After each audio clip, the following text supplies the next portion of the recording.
Hey guys, welcome to day 5 of the WSOP. How you doing, Sherry? Hey, I'm good. How about you? I'm great. Um, no cash yesterday. I'm sorry. What'd you Although play? I just played the daily yesterday. I don't really, a lot of money gets removed from this prize pool on the bounty into like a lottery, Right. So um, it's not the event that I have to be a little more picky this year about what I'm playing. A lot of years I've come and I've just fired all these thousands and 1,500 little 500 and everything under say 1,500.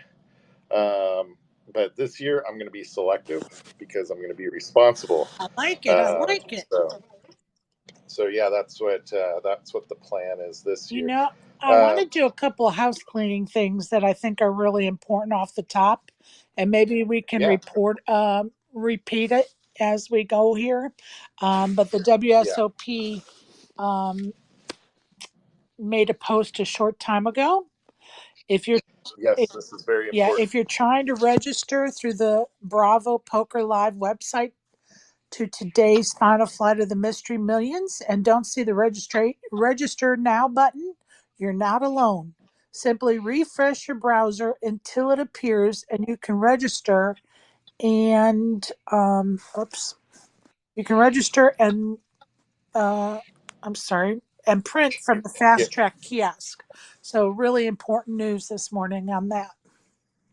yeah, and make sure to get over there earlier. It's going to be a madhouse. It's already really difficult to get there with the car situation and stuff like that. I recommend, yesterday we actually parked over at MGM and rode the monorail over. Yeah. I'm sure you can do that from the north side as Yeah, well, like Harrah's. somewhere I on the would recommend Harrah's if you want to go yeah further from the out, but yeah, I think the monorail parking somewhere else and taking the monorail over. I think the first day we broadcasted or so, that was something I brought up because, who wants to be stuck in traffic and then you're all stressed out when you got to start a tournament? yeah, and I think that from Resorts World, right, you could do that tunnel, right? I think that's open, Um, right? I'm not sure for do you sure, mean the but tunnel for the cars or yeah, yeah, they have a tunnel. You don't drive your car in it; right. you go down, and I think they have Teslas in there, and I think it and I only think goes to the I looked at that about a week ago or so yeah, because I was updating. Like I would tweet out about like the right, monorail, and I wanted to tweet out about that, but it's only going to the convention center. yeah, which is important because the convention center has a monorail station. Yeah, So but you can I'm you not can just sure. get on the monorail right by Resorts World. Oh, can you? Okay, Yeah, I didn't know it I've went over not there. done it, but my understanding is it's Oh, a short walk, like maybe a half a block or yeah, something. then that's the way to do Yeah, it. So, but anyway, the main point, actually like getting an Uber over to the Horseshoe or Paris or really anything close to that is kind of difficult. So if you're going to do that, then make sure that you leave really early, especially for these day twos. You right, cannot be late to a day 2 or a day 3. right. That just can't be a thing. Let me just go through the bracelet event schedule for today. We, right, like you were saying, in about 50 minutes, we're going to kick off with the $1,000 Mystery Millions Flight D. Now, we can't stress this enough. It is going to be packed in there today. Like, even yesterday, there were lines and lines and lines. They were having some problems, even with the printers for the Right. kiosks. So if you registered, don't assume you're going to walk up at the last minute and Yeah, and print out your thing. there's no I, quick I, late registering. No quick. There's I nothing quick about it, yeah, folks. Yeah, I mean, a lot of the printers were down yesterday for the kiosks, and I even stood in line to print out my tickets a couple times. It wasn't bad, but today is going to be way Right, and it's crazier. going to be so much more busier today and crazy that they've actually canceled the 1 p.m. $250 deep stack and the 3 p.m. $240 mega satellite. So that just goes to show you what they're preparing for, right? Yeah, and I didn't think about this earlier. This is actually something that I think is really important. If you're somebody, and it's kind of too late, I should have thought about this earlier on in the week, but this is something to remember for next year. If you're somebody that's only going to fire one bullet at the Mystery Millions, this morning is your morning. And here's why, Sherry, because everybody that's sitting there, has one more bullet. Right, Okay, so here's the thing about that: like people that have been there all week, they've wasted a lot of money at this point, right. and they're now in their whatever many bullets they're in, so they're not excited about firing a second bullet. But even if they are excited about that, even if it's your first fire or your first bullet and you got your second bullet ready to go, you're looking probably at a huge line that you're going to stand in and wait as the blinds are going up and all of that. So, like literally, I would not be surprised to see over an hour waiting, for, If as we get into day I day think one if you're C. lucky, it's going to only be an hour, quite Yeah, honestly. yeah. I mean, it literally could be anything. So go ahead and get over there, get in, and get your seat, and avoid the madness like as soon as possible. But I think it is a good day if you were only planning. I mean, whatever your strategy is, but especially for those that said, "Hey, I'm going to take one crack at this and see if I can get through." Um, 5,147 entries came into the day yesterday. Or I'm sorry, let me restate that: 5,147 entries yesterday. 281 players survived day 1C. Crazy. So that was an absolute Crazy. bloodbath. Like I day mean, one, honest to God, that's insane, isn't it? yeah, day 1A and 1B were the same. Day two is tomorrow. There's already 529 players who have advanced to day two, and they'll join with the players from today for a chance at the $1 million bounty, along with a minimum top prize of $1 million, and more importantly than the $1 million, a WSOP gold Whoop bracelet. Let's whoop. go, right? Hell yeah. Yeah. Hell yeah. So, That's so exciting. And you know what? I think we need to do a little more housekeeping. yeah, I go think ahead, Shay. I've just made this a sticky note as a daily reminder that we need to daily remind folks to take pictures of a few things in your life when you're at the WSOP. Take a picture of your car's parking spot, where you parked your car, what level. Take a picture of your entry ticket into any tournament. Take a picture of your chip stack when you're about to go on break. So if there's any mistake made at the color up, you have proof of what you had before you left that table. And the last would be to take a picture of your table number when you leave on break. Not the dealer, because dealers change, but the table number. Yeah, that's important. And I would say this too, you don't have to be Daniel Negreanu to be filming your vlog. Like, and you don't have to film a vlog either, but taking pictures, taking videos of yourself, your friends, your family, like this is this should be a special time.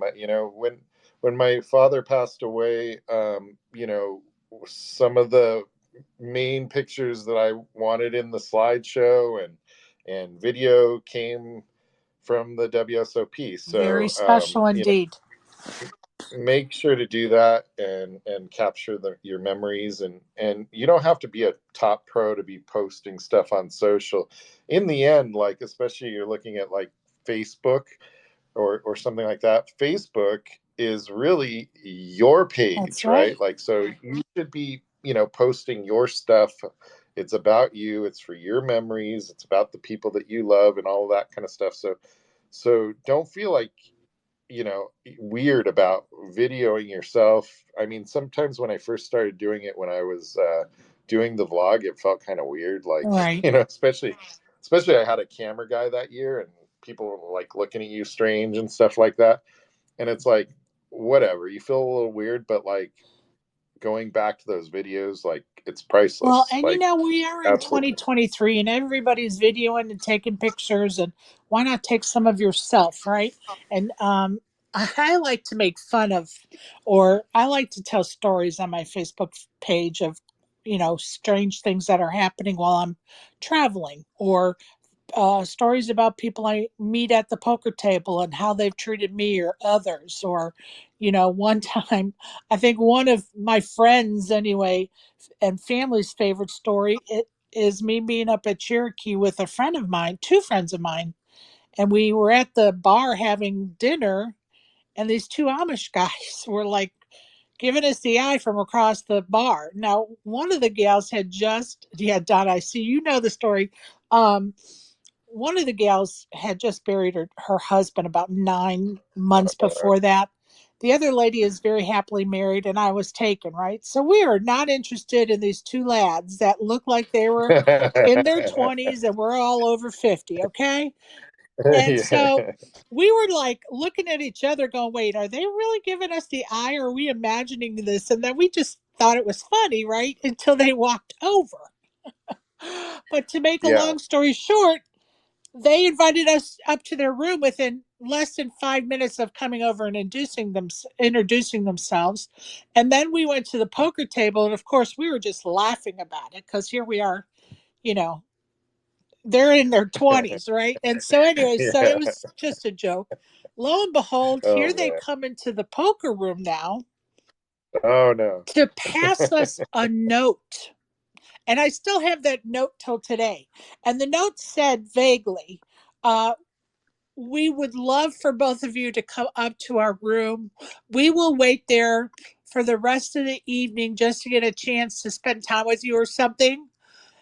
And they gave us their room number. Now they passed this to us on a note, but what they didn't know was probably 5 minutes or less before they did that, we had just told our table about what the encounter was at the bar. Oh, So when oh they came no. in, the entire table busted out laughing because they knew what was happening. And then when they saw the note being passed, the table just was in an uproar, right?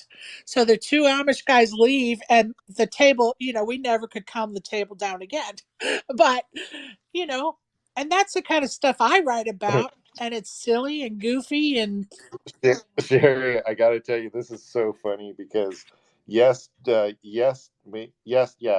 Actually, the day before yesterday, we were walking through, and there was this guy that walked by my daughter and I, and he looked kind of like he had been drinking, and I still don't really know what he said. He mumbled to himself. I right. didn't know if he said something about my daughter or what. Anyway, so the next day I go to the tournament, and I'm sitting. I see this guy walk in, and he kind of looks like Leisure Suit Larry, so he like plays the part perfectly, right? Oh. And so I turn to the person next to me, and I'm like, dude, that guy is kind of creepy, like I used the C word, kind of creepy. And and lo and behold, who comes and sits directly to the person that I just said that to? That guy. Of course, of course. I was like, oh Of course. no. So anytime you see on my social media I post anything about the Amish, it's in reference to that, and my friends and family know why I've posted it because they know the story. So when I Yeah. post something about Amish, it's just to kind of poke back at that story, and my friends all get it like Donna gets it because she knows she's read the whole story. But anyway, so yeah, post on social media. I want to see it. I want to read it. I don't care if you won $400, $4,000, or $400,000. Post it, people. Be proud. Yeah, post it and have a good time. And Yeah. some of my favorite videos going back, it's really funny. Like, I don't know, my daughters, we would always come up here as a family. We had a house up here when they were young. my little one was always I don't know, she's into musicals now and stuff like that, but she was always kind of like wanting to be on camera and stuff like that. So Right. we were just talking yesterday. She actually did a poker news segment at like probably 8 years old or so. Nice. Remember those behind the scenes things? Yes. Yes. So, so she got up there with the poker news microphone and she's all, I'm going to take you behind the scene. No, Oh, wait, no, she said, I'm going to take you behind the sneeze. I But love it. they asked her who her favorite poker player was. And she said, besides her dad, Of course. Daniel Negreanu. So Oh, I thought that was a good pick. that's a great pick. Yeah. Great poker player. We actually have a really funny video of her at home, back home after she had videoed something while I was out here one time, and she's saying, "Last night," and she's talking all dramatic. Last night in the tournament of the WSOP champions or something like that. My Right. my dad, he was battling, and at the end, he got knocked out. It's just funny. It's like such a funny video. So dramatic. I'll have to find it and That's see if I can play hilarious. it for you. It's really funny. Okay, so WSOP Tournament of Champions is down to the final seven with William Gashon leading the way. He has 5.1 million in chips. He was the winner of the $500 Bell Gardens WSOP circuit event. He has Amazing. Listen, this guy he only has a Hennen mob of 115K.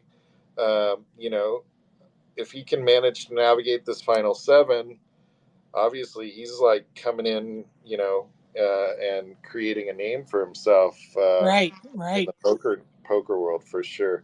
And that is a million, right? Isn't it $1 million guarantee? That tournament circuit, the circuit winners event. The Tournament of Champions, I think Yeah. the top prize, I printed this out. I'm pretty sure it's 200,000. Well, yeah, but the total prize pool is like 1 million, right? Oh yeah, yes, yes, yes, yes. It was 1 million. Yep, Yeah. So yep, pretty nice.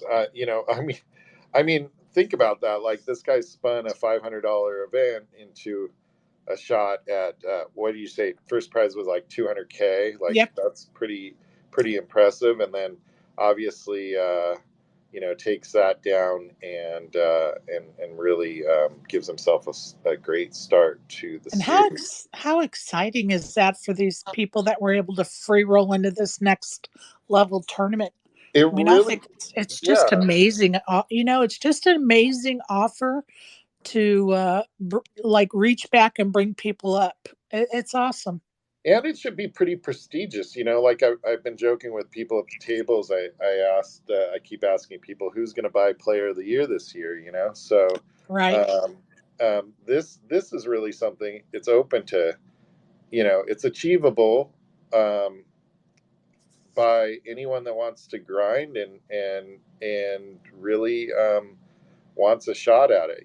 Like I mean, these people aren't just playing the $1 million buy-in or whatever. The 25Ks plus. So right. so I think it's a great thing, and hopefully. I also think that Poker Go. I haven't seen the coverage yet, and really, what I'd like to see them do is do packaged versions of these that are edited, because I think that they have some footage of these people coming in, of all of them. They have some kind of backstory coming in. So I'm sure Wissam, he won the Bell Gardens event. So I'm sure that there's some footage of him somewhere. There's certainly, Sure, a story about what he's done. Just like what I said right there, right? That he has $115,000 in caches. A chunk of that is this $500 buy-in Bell Gardens event, um, and that in of itself is a story. So when you start off on day one of the WSOP main event, you have thousands and thousands of random people. This isn't that type of thing. So Right. I'm really hoping they'll cover it well, because in the end, I believe that televised poker is more about the story than anything else. It's the journey, isn't it? It's the journey. Yeah. So last year, the WSOP event number 5, $1,500 dealer's choice. We have a winner in that, Chad Evsledge. He won 131,000 Whoop, along with whoop. a WSOP gold bracelet. Now, Chad, last year was a banner year for Chad. He had he has over 7 million in career earnings, and with 2 wins at the WSOP and 2 WPT wins. His biggest cash was last year when he took down the WSOP event number 8. I won't mention who finished second in that. The 25K high roller for 1.4 million. Let's just say we were really happy for Chad. We were pulling for him in that event because the other person has some questionable allegations. I hear you. I So hear you. We're always rooting for the underdog and the one with the heart. We're yeah, never rooting for the cheater, right? yeah, exactly. Like I was saying, last year was a banner year. He won WPT Player of the Year. He won the WPT 5 Diamond Classic. Won the 25K, and actually the 25K WSOP High Roller. Uh, he was a $1.4 million cash, and that's his biggest cash ever. Um, and then he finished off the year with a third place at the WPT Rock and Roll Poker Open, where he almost took that down. Third place, $3,500 buy-in main event. Um, He's on a roll. so he It'll be interesting to see. It's just the first week of the WSOP.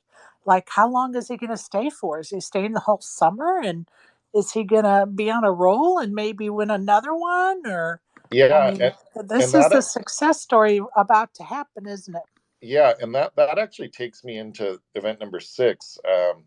Michael Monsek took down a field of 568 players to win his second WSOP bracelet and his best career cash of over 500,000. He has 3 circuit rings and total career cashes of 1.4 million. And then Was that what why the why I say that 5K? why I say that yeah, the 5K WSOP mixed no limit slash pot PLO. limit Right. Omaha. But why I say that segues is because of what he said afterwards, which was that winning a bracelet so early on puts him in a good position for WSOP Player of the Year for Exciting. And yeah, you know what? I want to give my girl Kristen Fox a little shout out. She finished seventh in that 5K mixed event out of 568 players, and she took home $69,683. So good for her, that is a great start. right?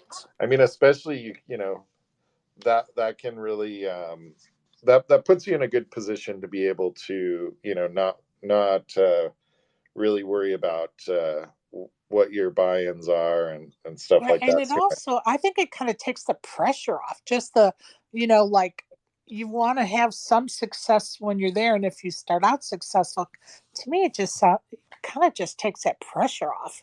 Yeah, for sure. uh, Besides the monetary, money, pressure of the money of it. But yeah, yeah, I'll say you should you definitely want to pay attention when you're out here and you're doing these buy-ins and things like that. It's really easy to get lost in like the daily. Hey, I took down that 60 some thousand at the beginning. I'm not going to worry about my buy-ins and whatever. I'm just going to go play. And then next thing you know, you spent like 80,000 in buy-ins for the right, year, and you're down. So right, so 100%. don't let that happen. Keep Reminds me track of what you're doing. reminds me of my daughter the other day. We put $100 in the slot machine. She got up to 125. Every dollar that came out of that 125, I could see the pain on her face. got down to 120. She said, "I'm out of here." I said, "You are a smart kid."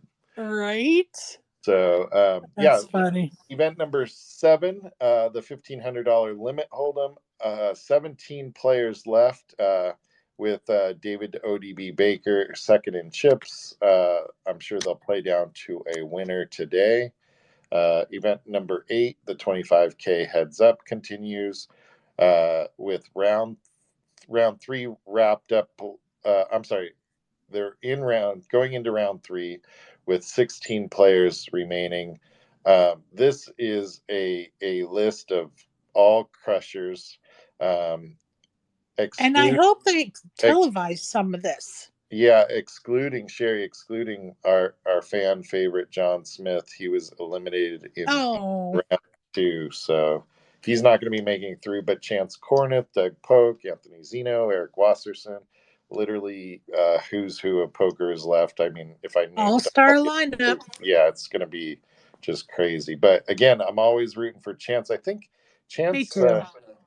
I can't remember what event yesterday. Chance was finishing pretty He deep in. finished second in that. It was the Yeah. one where the young man that was from Greece but now resides in Switzerland, Alexandros, won it, and Chance was second. So it was the oh, what was that event? Um, Well, take a look for that, and I'll talk about the event number 9 really quick, and then cycle back to that. Event number was 9. it the six hand? Sorry, was it the six-handed? I'm Was it the I'm six-handed event too? The high roller? I'm not sure. I'm gonna look it up because that's gonna make me crazy now. Yeah, exactly. I'll Event look it up. Yeah, event number 9, the $1,500 7 card stud. Now we can't just like wash over this one. Our buddy Alan Kessler has 103,000 in chips, Yep. 36th place with 112 players remaining. We are pulling for Alan to get this thing done today. Well, probably not today, but whenever it is. But listen, he's got to climb through. Like, I was looking at the list of some of these people: Nick Schulman, John Minetti, Sean D, Ben Yu, Victor Ramden, David Bakes Baker, David Bach, Greg Mueller, Michael Nori. Like, I mean, the list goes on and on. Again, it almost looks like the list in the 25K, just unbelievably talented players remaining in that. But obviously, And I think 54 get paid, so they don't have much further to go to get paid. yeah, we're always, yeah, I think it's like 54 or so. So, Alan's in good shape there, and hopefully he can get that done and silence the critics and rude people who want to say things. Good morning, Veronica. How are you doing? Hey, Veronica. Good morning. Very nice of you to send me an invite this morning. I just woke up. I'm curious as to who won the 10K, or was it a 10K last night? Half Hold'em, half PLO? Oh, the mixed Uh, event. Yeah, yeah, Michael Monsek took it down the guy 5. from Texas. Ah, nice. Okay. I just wanted to say that software, you're doing a great job. Sherry, you're my favorite co-host in the entire world, and I'm happy you're up here. I'm Oh, happy thank software recognizes how wonderful you are and puts you up here. And good morning, Donna. All female panel under software. So like, look at that. Look how he chooses to surround himself with the best, you know? Oh, Well, thank oh, you for the kind words, honestly. only the best, and we wanted this to be a kind of straightforward, just kind of fun space without the nonsense, so that's Well, really. I did, you know, defend you very strongly last night, Sherry, because I think very highly of you. So Well, that's and I appreciate that. And I got a message this morning to that very effect. And I want to thank you and also software. I heard that he had a few words as well. And I appreciate you guys. And, this is where I'm at with it. I wasted 3 weeks of my time trying to help somebody. They did not appreciate me or that help, so I'm like done with it. You know what I mean? Like it's checked off my list and I'm good. And I really love you guys, and Veronica, I really appreciate those words more than you'll know. Well, I actually kind of had some thoughts about it and sent out a couple notes, and actually, not to get religious on anybody. I certainly respect people and that type of thing. But as I was finishing kind of my thought out response, I came across just a short verse that said this, Proverbs 18:2: "A fool takes no pleasure in understanding, but only in expressing his opinions." So uh, No that I truer thought was words. very, very appropriate. Well, as an atheist, I will say that is a pretty good quote. Yeah.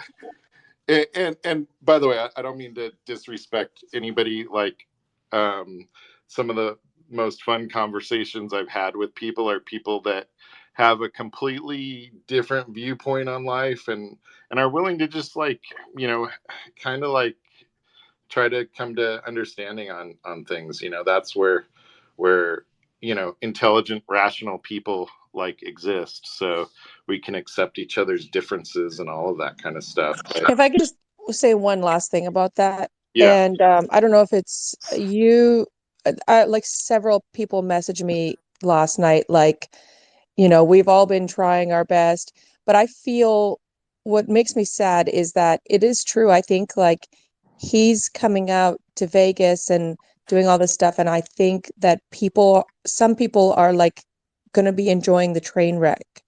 Yeah. And if you look Yep. at someone like, I was thinking about this today, I look at someone like Jeff Platt, who is, a really top reporter in poker, a top commentator, has like several shows on Poker Go that he's a part of. The man is the easiest person to work with. I've worked Right. with him, Right. and he's kind to people. He listens. He's given me some feedback. Just like anyone in poker who's really successful. Look at Doug Polk. Doug Polk's videos are amazing. I met him in person. The guy was the easiest to deal with. He didn't complain about anything, like wasn't a jerk. Really just a cool, nice, great pro. Like one of the kindest people I got to hang out with that weekend. And you don't get far by burning every bridge, by not listening to anyone, by, yelling at everyone. You'll get like one or two hit shows where everyone enjoys the train wreck, but they're not going to be laughing with you. They're going to be laughing at you. And that's really unfortunate. Yeah, So and these people that are giving a platform to that are people, imagine, Veronica, this position of somebody that puts him up at a hotel under their name, and now this nonsense ensues. Like, that is not going to be good for whoever it is that does that. And it's just really kind of sad that I think that he's embracing people that are the exact people he shouldn't be, and then pushing people away that are honestly there to try to help. But, like, in the end, you can't do anything about it. It's not, he doesn't want to listen, so I'm not going to waste my breath anymore. So That's yeah. kind of where I'm at. I'm like, it, it, honestly, I don't want to waste another minute. You know what I mean? Like life is too short. I don't want to waste another minute on and I this. want to I want to say, you mentioned Doug, like, the like I was saying earlier before you joined. A couple years back, I brought my camera guy from my company, and we were filming a vlog at the series, and my camera guy happened to be on break, and I'm nobody. I'm still nobody, and I happened to run into Doug Polk in the hallway, and my dad's standing there. I hand my dad my phone. I'm like, "Hey, can you record this, Doug? Do you mind if you?" And Doug sat there with me for like 5 minutes or so and filmed like the clip of the series, and he didn't have to do that, but that's who he is. For as much trolling, as much heat as he takes, I feel like his heart is in the right place, and he has that measured response. It's like I said, like he may not like even whatever. Let's say whatever Sherry said was like totally off base, right? Sherry is a soft-spoken person, kind, and is coming at him from a good place, and his reaction is like totally abusive and inappropriate, like to be speaking. It's one thing like if he spoke to you that way, if you were like bringing that kind of energy at him, Veronica. But I never see that kind of thing from Sherry. Like she's like he's on a completely different plane. You know what I'm saying? Like, Yeah, all I hear from him, and I had this trouble with him from day one. I was dealing like not arguing with him, but really disagreeing with him on so many points. And I refused to go on his space for a little while. Then I'd come back, and then I'd refuse again. Is that he has a complete lack of accountability. And I think he lacks empathy too, because anytime I try to explain to him, like, hey, this is why you shouldn't be doing that, or why this is wrong, or can't you see what you're doing is the same as what you just, as like he doesn't care if it's done to someone else, he just cares if it's done to him. He can't see, he can't empathize. And it's just hard to talk to him because he has no way of honestly reflecting at anything because he lacks empathy. So he doesn't give it to anyone, and he doesn't see things from other perspectives. And he called it a safe space. I got verbally abused like multiple times by people in his space, but he wouldn't let it happen to him. Even MJ came up and he was like, you can't let people talk to Veronica like this. Like, you wouldn't let this happen to you. And so he just won't listen, and he lacks accountability. yeah, totally. Barry, you have a question or comment? Yeah, I just wanted to say, Veronica, thanks for trying to fight the good fight. And it's very triggering just being in those spaces. I mean, I go all the time and I'm probably not going to stop. But just the way he was saying that fucking old lady when he was referring to Sherry. I mean, did you ever have a mother? I mean, that's my fucking question to him. We all age. None of us is going to be able to avoid aging if we're lucky. You know what I mean? So like using these ad hominem attacks against people, against like things that they can't help, is so fucking terrible. Not to mention that he's old himself. Like it's really fucking bad the way he acts.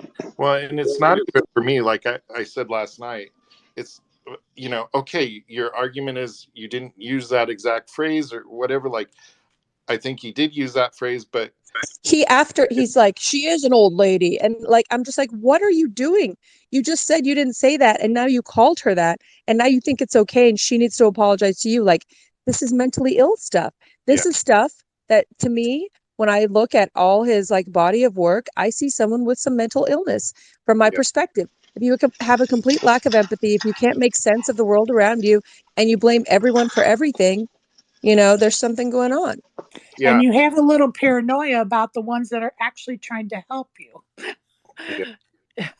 I just decided last night, I don't block a lot of people, but I just decided I don't want to take part in his show anymore or any of it. I just, I can't, like, it's not healthy to be, and like I said before, he's not going to listen.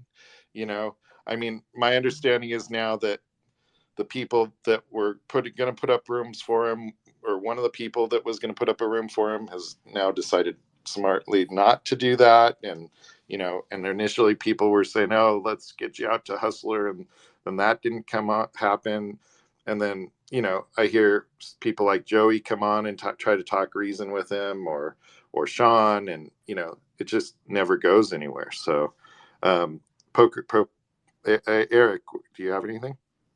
Yeah. Hi, good morning, guys. I actually just woke up and I was getting DMs last night from, I think, you, Brian, and a few others, and I think someone else actually told me that he was trying to get Veronica to engage about me, and I guess Veronica shut that down. So I wanted to say thank you, Veronica, because I wasn't even part of that conversation. I don't know why I was. Was it, Well, I said, like this isn't like you just getting attacked here, Eden. You have a history of like doing this to your co-host, Poker Pro Eric, and then Sherry. And he's like, oh, Riel, what about your history with Poker Pro Eric? And you know what's funny when he brought that up? Him and Coco, they were there when you and I had our last conversation about the whole thing, and you apologized, and I accepted your apology. They were there. And the fact that they still brought that up when they know that we basically have decided to move forward from that, it was like very frustrating. Yeah, that was really cool of you and big of you, obviously, and that wasn't really the conversation. It was about other things. Yeah, the co-host thing, basically. I was there since day one, and I was tiring. I couldn't. It was honestly, I'm not trying to talk too much about him. I was, thanking you, I guess, but it was like trying to babysit a toddler. And steer a ship because it was supposed to be a poker show, and sometimes it's poker, that's fun. It doesn't have to all be poker, but to try to babysit a toddler as a co-host was so fucking tiring, man. well, yeah, and then you're tied to those comments and stuff like that. Brad, did you have something? Yeah, a couple things. Kind of like Eric, I've kind of been there from the beginning. With this whole spaces with Eden, and through the last few weeks, like I've had like lots of mixed feelings. I'm sure, like everybody, and by and large, I enjoy his spaces. I enjoy what he's doing. I think it's amazing. Not just him, but all of these spaces. It's really pretty unique that we get to voice our opinions on a platform where we can speak with other people in the poker community. But the sidebar, sideways stuff, it makes me pull my hair out a little bit, and it's frustrating. And the number one thing over the last month, I think, that really kind of unnerved me was the situation with Sherry. And I really like Sherry. She's a sweetheart. She's a awesome part of this poker community, and he kind of doubled down on it last night. And I was hoping that maybe he would kind of maybe have a little, because Veronica was talking to him pretty reasonably. Like it was like pretty jovial, and then it somehow it came up, the Sherry situation came up, and she was trying to kind of just talk a little bit of sense. And at the time, Veronica didn't really know the whole details or background. And as the story kind of unfolded, she's like, whoa, this is kind of crazy. And like, you shouldn't be doing that. And to your guys' point, like, he's shunning advice from people who are really trying to look after him. And that's, I really hope that he comes to and, reaches out to you, Sherry, and apologizes. But above that, like, I really like to see him get it together. But it's definitely frustrating sometimes in the moments when I'm listening to some of the things that are happening, and it's just like, he kind of gets off the rails. But it's sad, Brad, because honestly, there's I'm an optimist. I always look to try to find the best in people, but this is a situation where I believe he has at least an alcohol problem, right, pretty clearly. That's fair.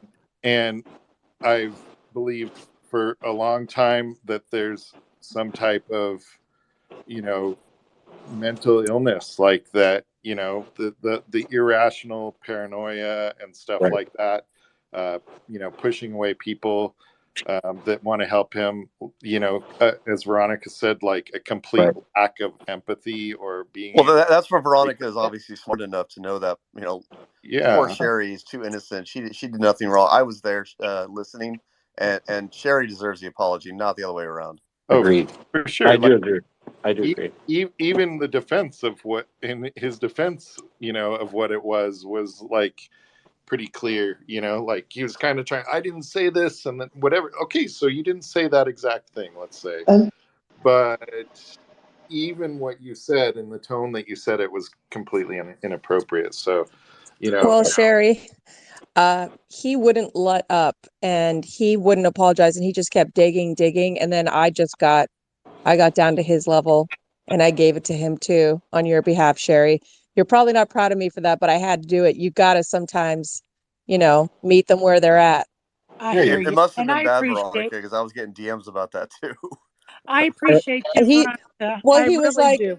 well, Sherry's old. I'm just telling a fact. It wasn't derogatory. I'm like, you used it in a derogatory way. No, I didn't. She's just old. I'm like, well, you're broke and you live at home. Yeah, So like, the thing is, it wasn't just that V. It was a combination over like it was probably a 45-minute conversation actually about that. It wasn't one phrase. It was Well, it was 45 minutes of demeaning someone. That's what bothered me. It was let me teach you. Let me kick Yeah, let your me teach you. Yep. ass. Let me kick your ass or give you a swift kick in the ass so you can understand something to that effect. oh You know, my God. oh Well, yeah. now I don't feel bad. Oh yeah. yeah. It was a And by the way, berating. they brought up last night, was I on there or whatever? I was thinking about it afterwards. The reason is I thought I'd heard some of it, but I actually don't think I was on there. And why this came up is that I had heard about it the day, 2 days ago or so, and it really bothered me. And I was like wanting to go on there and say something, and I just like didn't come on at all. And then I think somebody told me, Veronica, you had mentioned something about it or something, and so I put it on there, and then I just couldn't help myself. I'm like, this got to be like, we got to like say There something. was a panel of us trying to talk to him last night, and he just fucking attacked everyone. Yeah, Yeah. it's just It's so insane. yeah. So literally, you said it best, Sherry. So So it really is. And I don't want to be on that roller coaster. I'm off. I'm off I'm, the merry-go-round I'm under the off. circus tent. I'm off the merry-go-round, and I would encourage others, not like so that you can, hurt Eden or anything like that, but Right. like, just make sure like what you're putting in like to your life, and these kind of things, like that kind of negativity, and I've been around alcoholics, and one of the very key things, is that you have to have your lines. And there's this, a friend of ours that no, I should say, a parent on one of the soccer teams that we were on had a severe alcohol problem. And like, every time he had his family drama, he wanted to try to bring all of us into it. And and it was the similar thing, it was everybody else's fault except for his. And that just, like, that ends up with you being drug into that problem. And like, I just am not going to do it anymore. And that's not to hurt Eden or whatever. I feel bad for the guy, but like, literally, no matter what anybody does is not going to change this situation. The only person that can change it is Eden, and that's it. He's the person that's responsible for his life and his decisions and all of that. And a key to that, one of the questions that I asked him to kind of set me on this path of like, okay, this is kind of a lost cause, is after Sean Deeb made the bet with him about smoking, I asked him how much would it cost for a bet about not drinking, and there was never an answer to that question. So literally, you're Well, no, there, talking. there kind of was Snoop Dogg. Remember, Snoop Dogg offered like 4,000 for 6 months, I Yeah, believe. and he He knows said that, he said no. and he knows that there's people like Bill Perkins or whatever floating around, that who knows what number is going to fly out, right? But literally, Veronica, think about that. There's maybe not a reasonable chance, whatever. There's more than an average chance, in the general community, of that number being at least pretty crazy. And he wasn't even willing to entertain the thought of like what that number would be for him. Like, literally, he's talking to Sean, who has $1 million bet, and out of his mouth doesn't pop $1 million. I'm not saying that Bill would give him $1 million, but literally, we're in a conversation where people are getting these $1 million bets, and that doesn't pop out of his mouth. Like, literally, Veronica, if I asked you, what number would it be to change this one thing in your life, right? And we're on the phone with Sean, right? who's got $1 million prop bet, wouldn't you at least have a number? Like that's telling. So, Well, I just want to say one more thing. Yes. I appreciate all of you that have spoken on my behalf more than you'll ever know. And I see that Dave Williams is here too, as a listener. He tried to speak up that night. And of course, Eden was shutting him down as well as others. And honestly, I appreciate all of you more than you'll ever know. Thank you. Yeah. Well, Sherry, I have to say I'm a fan of yours. You're very reasonable. You have knowledge of poker. You're very good at interjecting yourself when needed. You don't overtalk with people, so you're a great co-host in these spaces. And I just hate that he said those things to you. Well, thank you, Veronica. I appreciate you. Barry, do you have anything to add? Yeah, yeah. I don't know. Just being a New Yorker, turned 60 this year. I lost my filter a long time ago. We're gonna have to talk. One day we'll have to talk about how when he was talking to that girl and he put on his bedroom voice, he really sounded creepy as fuck, like he had his hand down his pants. But Hey, no, be careful. I'm just saying nobody wants to address that. How creepy it really was. And just because she said it, he put her on blast, and people just want to gloss over it. I mean, the girls in the audience, it was Yeah. really disgusting. Yeah. And I don't even know what was said. I just heard, like I said, it wasn't even the words that he was saying to Sherry. I wasn't on Well, when he he was he meant someone that's actually in the audience right now, so I apologize to her. Yeah, Yeah. I don't want to call people out. Yeah, but like um there's a reality in the poker community that there are some people that want to say things that are inappropriate, and you know um, in our society a lot of talk has been about toxic masculinity, and I believe that that has caused men to not be men, right? And so all of you in here that are men, um, I would say that when you're at the poker table or when you're in Twitter and somebody's saying something that's not appropriate, like especially in an aggressive, argumentative tone like that, like think about how if that was an in-person conversation, how easily that could have turned into like some kind of physical violence or whatever. That's what I see as in the tone of that. And at the very least, when you see somebody saying something that's making a female at the poker table feel uncomfortable, do not it's not up to the floor or somebody else. Like if you don't feel like you want to get into it with the person, I'm not trying to say like physically get involved with anybody, but like at minimum get up, walk over, and talk to a floor man. Like that's an easy way. Like even if you don't want to be totally confrontational, go find a floor person. That is their job at minimum. Go find them and say what's happening here is inappropriate.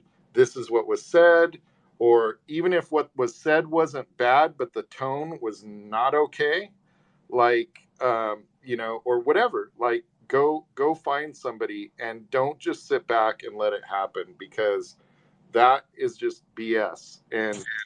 And people that do stuff like that, it's really important that we all reject them from the community. One thing you could say is silence helps the oppressor and not the oppressed. Yeah, I mean, I'm there's been times where people have said things that it's like, you know I think on the other side of that, where something's said or whatever, and you know, it for me, it's all in what's in the heart of the person that's saying. Anything I say, somebody can be offended by.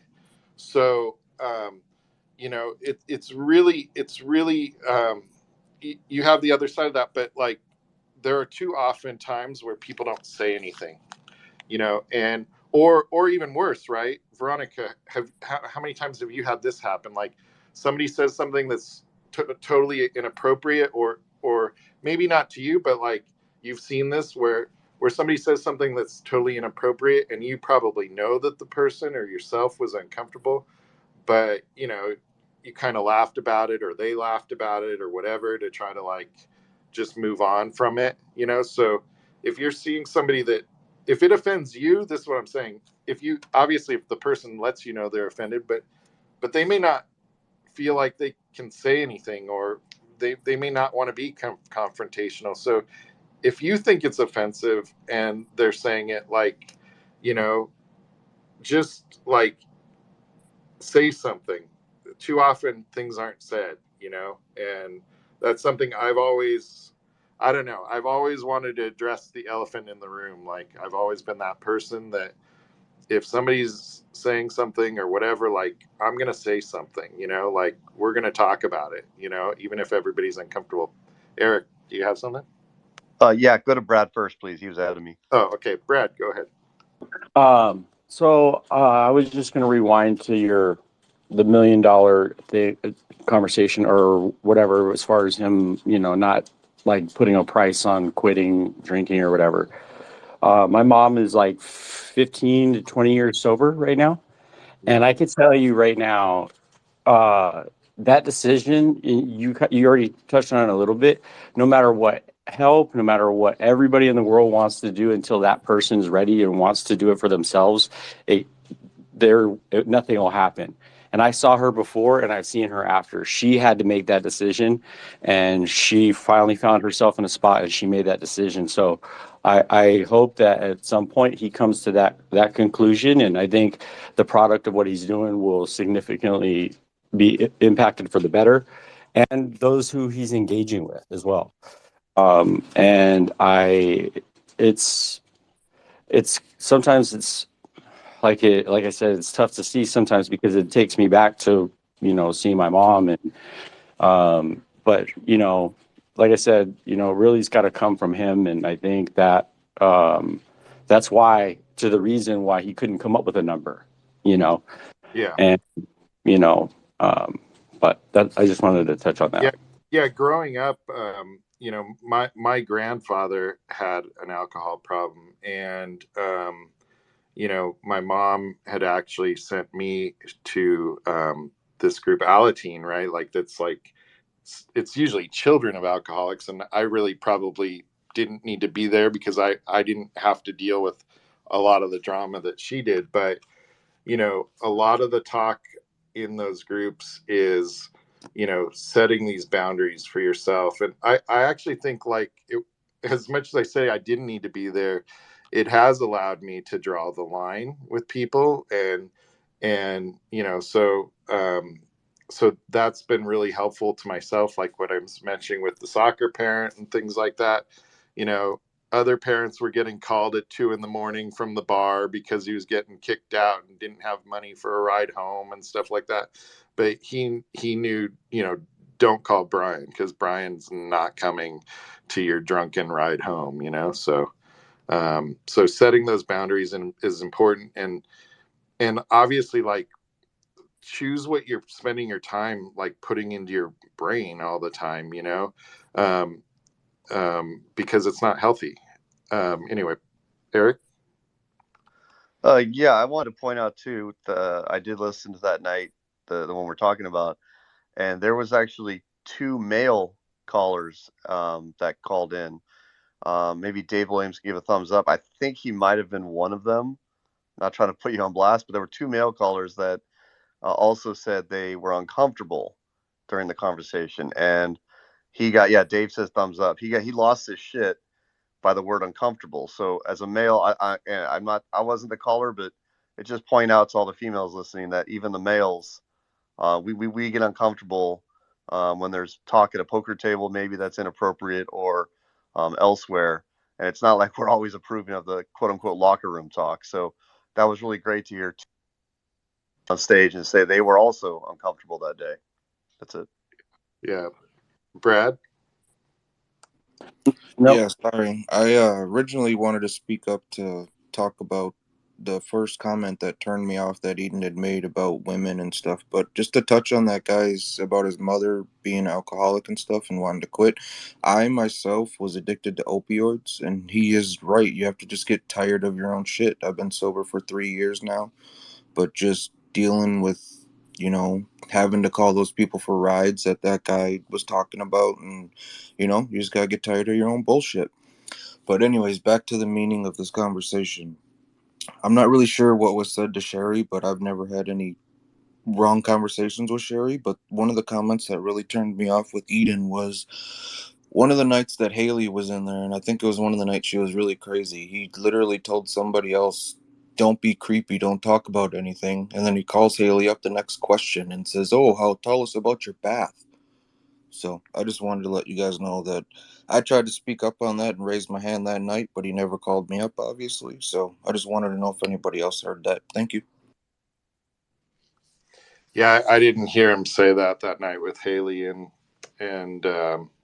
yeah, it's crazy. So anyway, the WSOP, the Mystery Millions, is kicking off.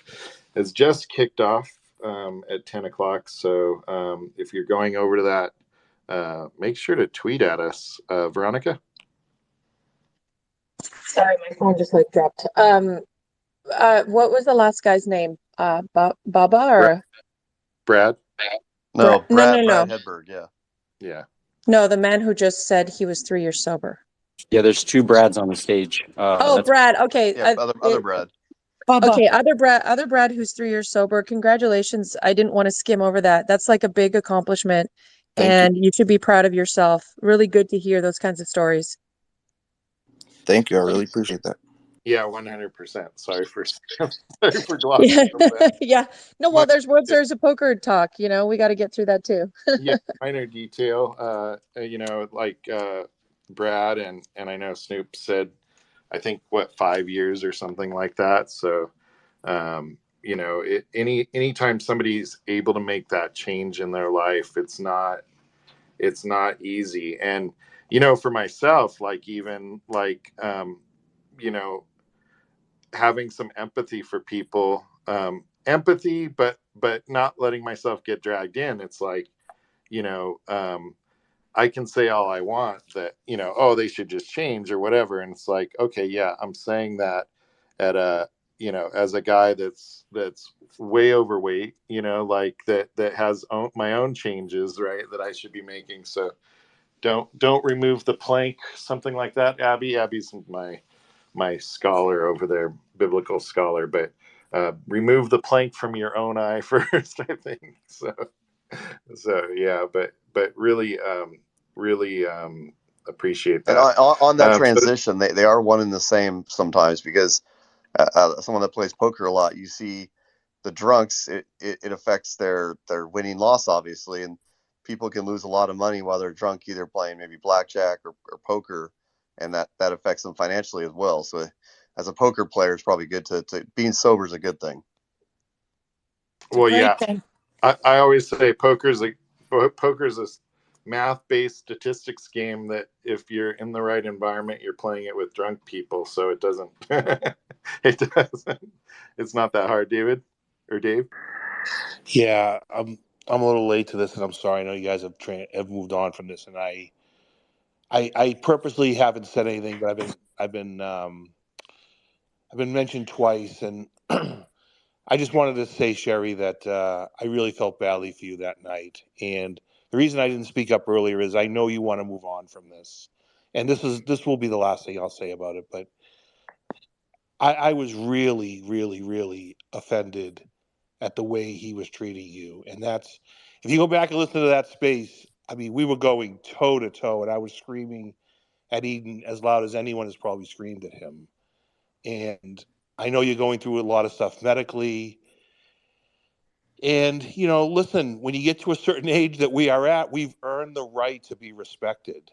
And, we've given respect our whole lives, and, we've earned the right to at least be respected. And you were not respected that night. And I really felt badly for you. And I tried my best to reason with him, but I will just say, been called up on his on his. I've been requested to speak a couple times. I won't speak.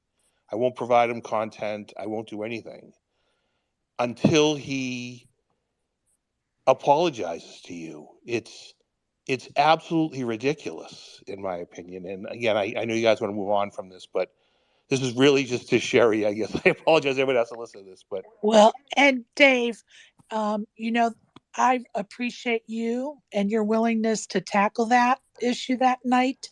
I was getting DM'd from other people that were saying to me, I'd like to speak up, but if I do, he'll ban me and block me. And I've really enjoyed this space, and which is kind of convoluting if you think about it. But I mean, it is what it is, right?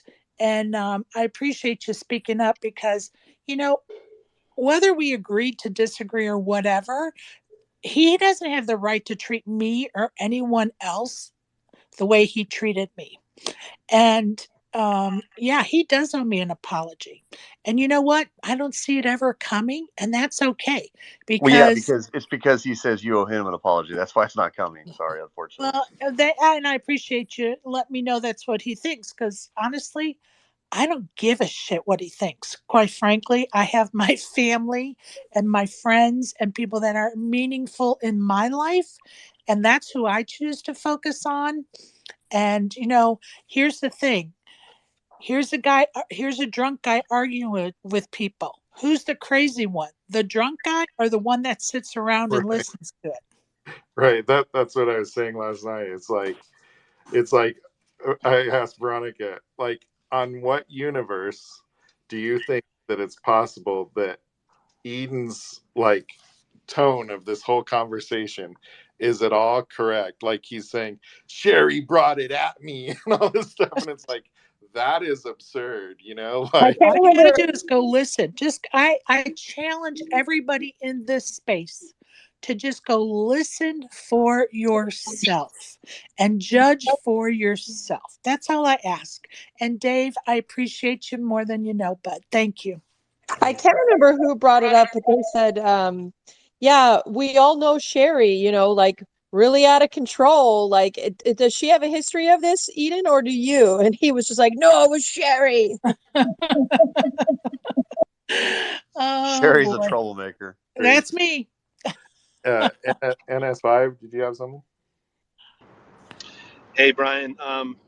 Yeah, I'm so happy Veronica spoke out, and amazingly, he never kicked her out. But it was so well said, and I wasn't there to listen to what he had to say about Sherry. But if he had said that to Sherry, like that's crazy. And I think for him going to Vegas, he's gonna learn fast if he's gonna be drinking out there. I just hope no one punches him out. No one does any harm to him because he's a target guy. There's going to be trollers out there that want to probably do something to him, and I don't want to see that happen, right? And we would never promote that. No, He no, could no, be an but i'm saying asshole, i'm but we saying don't i'm want saying anything, that no bodily harm, people. I know, but there's people out there that are going to be haters, right? And he's going I to be don't in the disagree. public, right? I don't And disagree.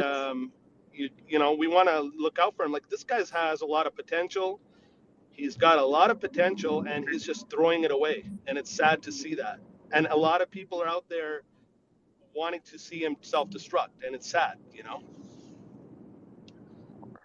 you bring up a good point. I've lived in Vegas for 20 years, and there's the people that live here. We know about the people that come to Vegas, and for some reason, you get people that come to Vegas, and they think that the rules of society cease to exist while they're on their 4-day excursion. And they can just act in a way that they would never act in New Jersey or Philadelphia or Miami or Houston or wherever, or Chicago, wherever they're from. And the locals don't tolerate it. The people don't tolerate it. And I'm one of them. And I guess when I spoke up for Sherry that night, it was just another example of speaking up for people. And yeah, if Eden was across from me, it would have probably gotten more than verbal. And I mean, if he thinks he's going to come out here and walk around like, he's the orbiter or whatever he calls himself, and you stop mixing alcohol with that, he's gonna find out that he's not in the comforts of his backyard with the crickets chirping, and it's a hard lesson to learn. Well, it may be a lesson he needs or somebody else needs. I'm not sure, but you lie, you make. How do you say Uh, how do you You make say your it? bed, you lie in it, right? Yeah, there Yeah, you go. yeah. You make your own bed, you lie in it. There you Yeah, go. and Like that's reality. I think we should keep encouraging that, even though he's gonna get upset with us. Like, I don't even go on the platform anymore because I have no idea what the hell he's gonna say. And second, like, we should just be there to support him if we can. Like, try to help him out and just try to Well, keep reminding him what Veronica said last night and what you guys all said, that hey, you need help, man. And and so and I think the more of us that say that, like, hopefully that gets through his head, because I want him to succeed. there's literally, you can do that till you're blue in the face, and it's not going to make a difference until Eden decides for himself, and that decision isn't going to come from you saying anything. That decision is going to come from whatever the bottom is for him, and that bottom could be who knows how low. Like, really, we're talking about a guy that has a lot of problems already, most likely, and still hasn't gotten the message. So he's going to get the message at some point, and that's why, like, for myself, I blocked him, even though I don't really usually try to block people. I was hoping that would take his space off of my thing, but for some reason that hasn't happened, because I guess I have other friends in there and stuff like that. And by the way, I'm not encouraging anybody to do that. That's what I chose to do for myself. Like, everybody can do whatever they want, but I would say that the idea that you could say something that will change anything for him is not a reality. Like, you and I, or general people, think that kind of thing because we think, like, logically, right? Like, man, he's going to care what you say, but literally think about what I said before, where basically the question that I asked him was, if someone gave you $1 million, would you quit drinking? And he didn't even want to answer it. Like, what number is it? Right? Like, never answered it. Like, just refused the question. There literally isn't a number that he would quit drinking for. That's stunning, right? Like, that tells you he's never stopping until he hits bottom. And man, that can be a bad place, Dave. Yeah, and you're 100% right. And I've actually said exactly what you just said privately to other people. I won't say who, but Yeah. I'll just add this. There was a time, and again, you can go back and read my tweets, where I was very supportive of Eden. I was taking on, pretty big names in the poker industry and defending Eden. Josh Arias comes to mind, and Josh and I had a pretty good back and forth. It was 100% civil, but we had different opinions of Eden, and I was defending Eden 150%. Eden's liking all of my tweets, and at one point I even considered, man, do I financially get involved and help this guy because I have the wherewithal to do that? And then I just realized there's a fine line between helping someone and enabling them. So, and I don't know who was speaking right before you, but to the point of, like, there's, for every time we try to help him with, hey, with tough conversations, to quote Will, like, there's 10 people behind him going, go Eden, go, go, go. And you're right, he's never, ever, ever going to hit that bottom while all of that is going on. So yeah, I mean, I just decided not to help him financially or with a place or anything, because in the end, I'm not sure that that's helping him. So that's why I decided not to. Yeah, it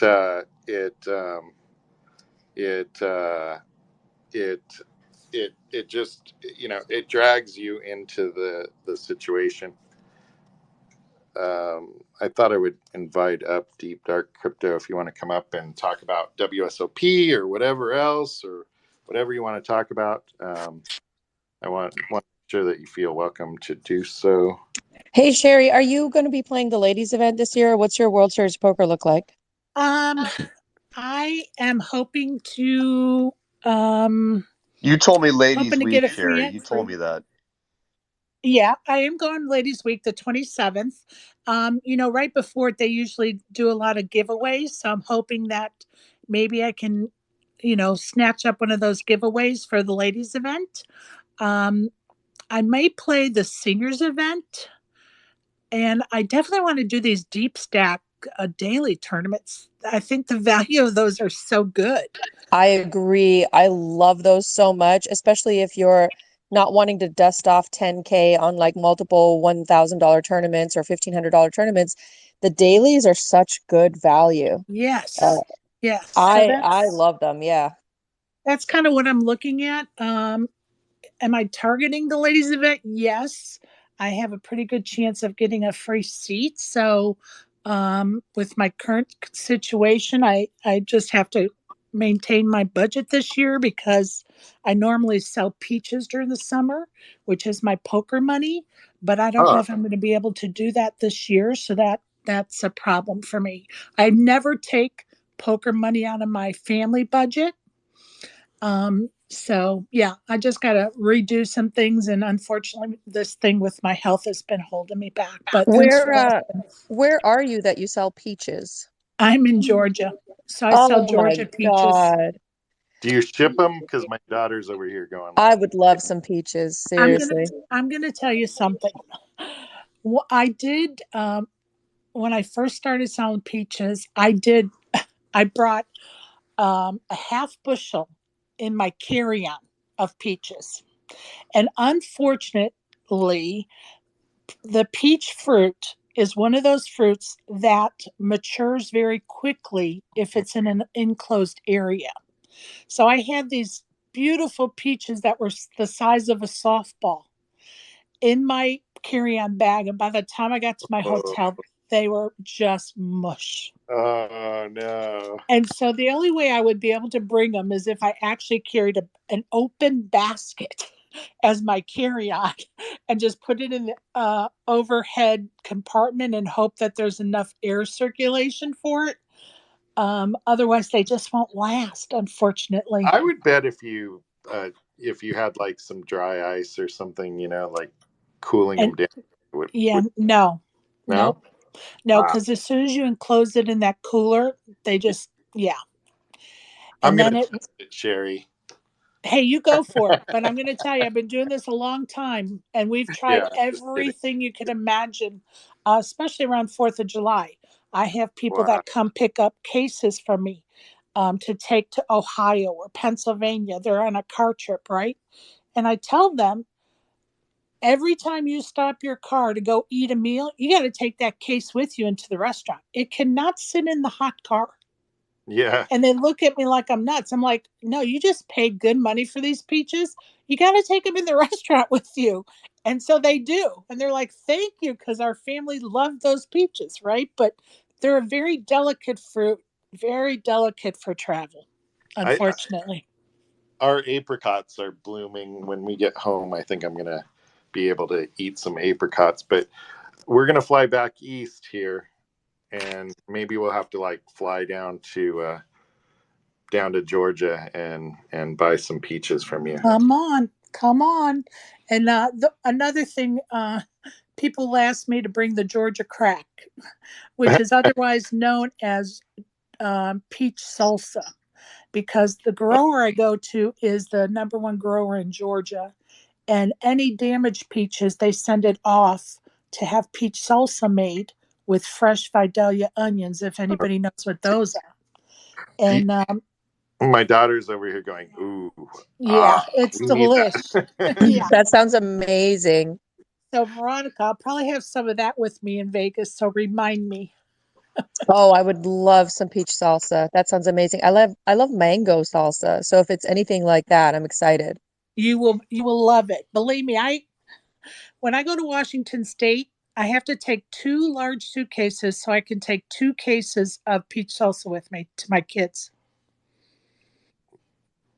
That's a good indication it's yummy, right?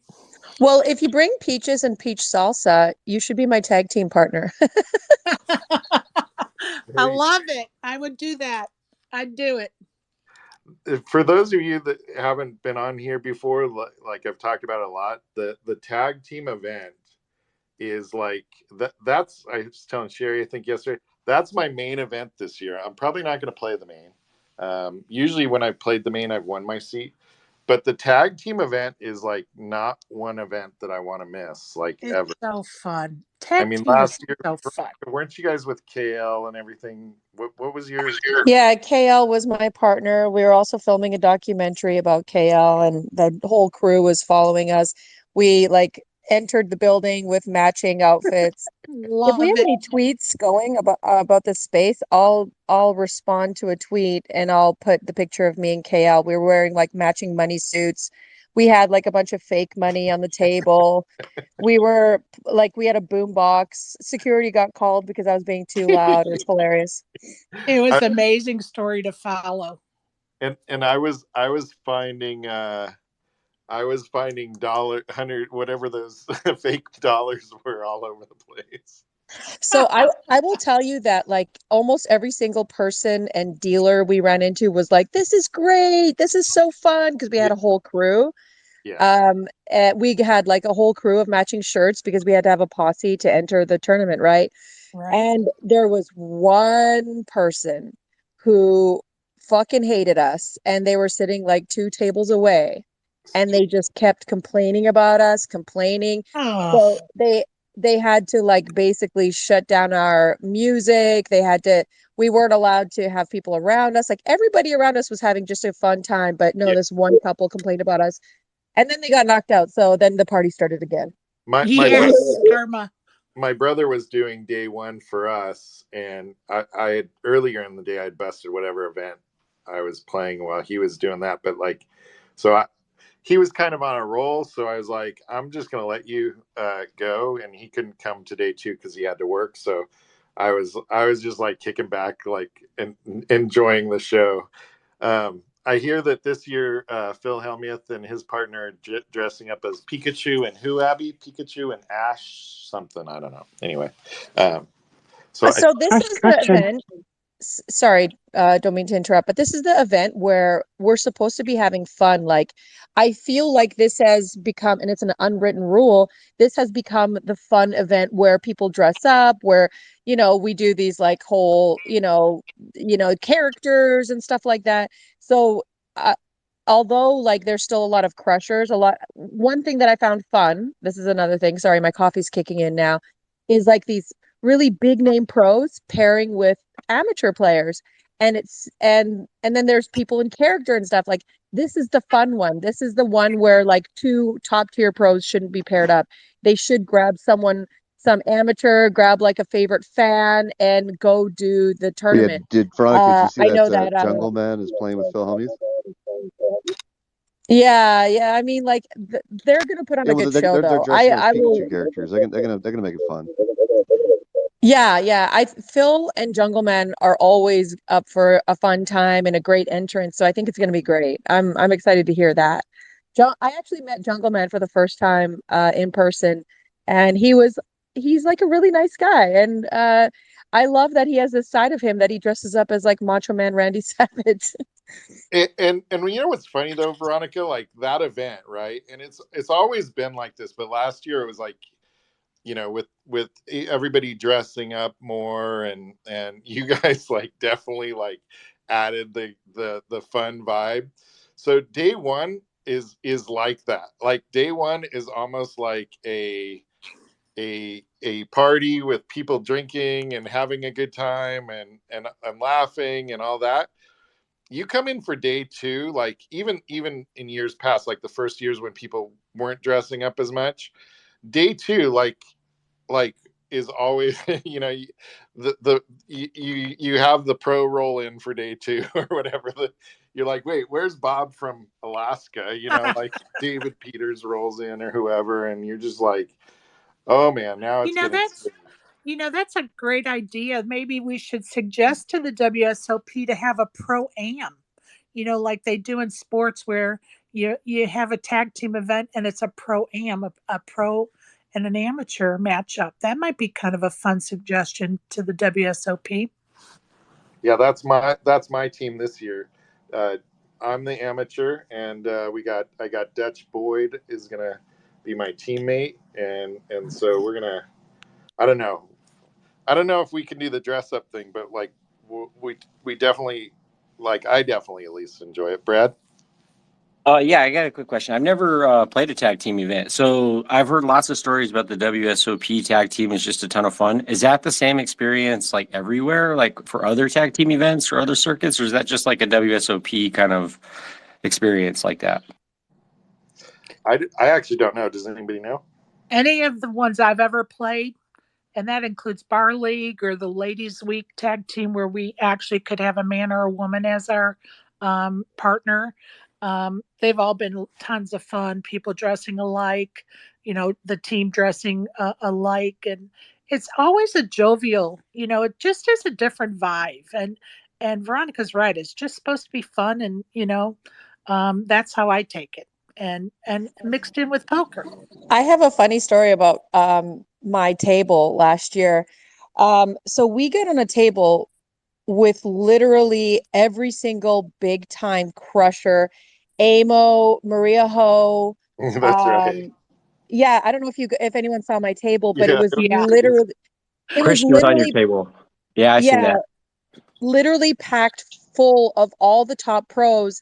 And I was just like, I can't do this. So KL played, but it was so funny because all the pros decided at the same time that they were going to take a break and go to the bathroom and whatever they do. And so then the table swapped to all the amateurs, and we're like, hey, everyone, how's it going? And then slowly, like one pro came in after the other because as soon as one pro sits down, the rest of the pros are like, hey, we need to be playing now. And it was the funniest thing. It went from this like all pro crusher table to like the amateurs that are paired up with them, like smiling and laughing and like having a drink, back to serious again. yeah, we were like one table away from you guys, and I was just cracking up. Like, I can't imagine like who the guy is that's complaining about it because it was just totally funny. And that's the thing. Like, don't go to like obviously go to the World Series, any event that you're playing to play your best, but like don't avoid having fun. I mean, you're there to have fun. If I mean, you may win money, you're probably gonna lose money long term, but like if you have fun, like in the end, um, some of the biggest hands I've lost were hands that I remember, like just the emotion of it, like I don't get all wound up on it, right? Like it's not like whatever, it's the way the cards go, like in my mind, like it's a net positive, I'm not sitting there dwelling on the bad beat that I took or whatever. Like I got to go play a WSOP event. That's something that if you come, like think about, you know, how many people around the world never come to the WSOP and get the opportunity. And that's why I think it's so important for Veronica, whether you're Veronica or when we had Keating on one, I think it was you, Eric, that had Keating on that one morning or whoever it was that hosted that space.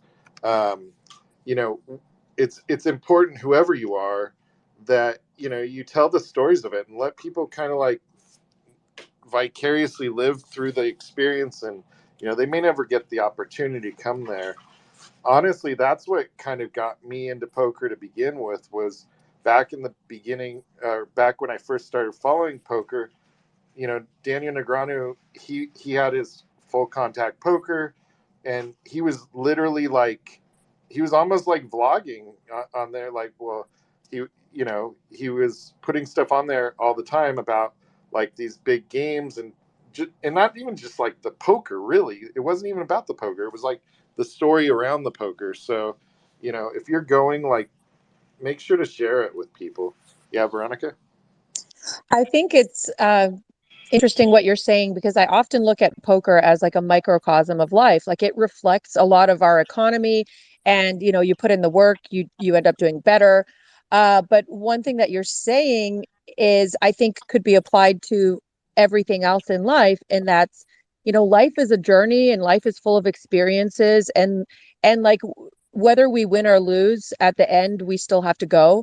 And so just enjoying our experiences along the way, rather than being, upset over results. Like if you're not a professional poker player and you're going to the World Series of Poker, it's an experience and you should just be enjoying every moment of that experience. Very well said. I think it was Mel this morning put out a tweet. Let me see if I could find it. And it was actually very much to that. She had a good run. She cashed in a tournament or a couple of tournaments. And then she's going home, and I think she's coming back. Let me see if I could find it. Let me stand by for a minute. Yeah, while you're looking for that, I think it's really what you're saying is really important, Sherry, because I think, I don't know if I mentioned it yesterday. I've talked about it. I had a friend that finished like third place in the main event, and he texts me like 2 days later, and he said, I woke up yesterday feeling depressed, and then I realized how silly that is, and it's, you have to really realize that you can't be in the mindset of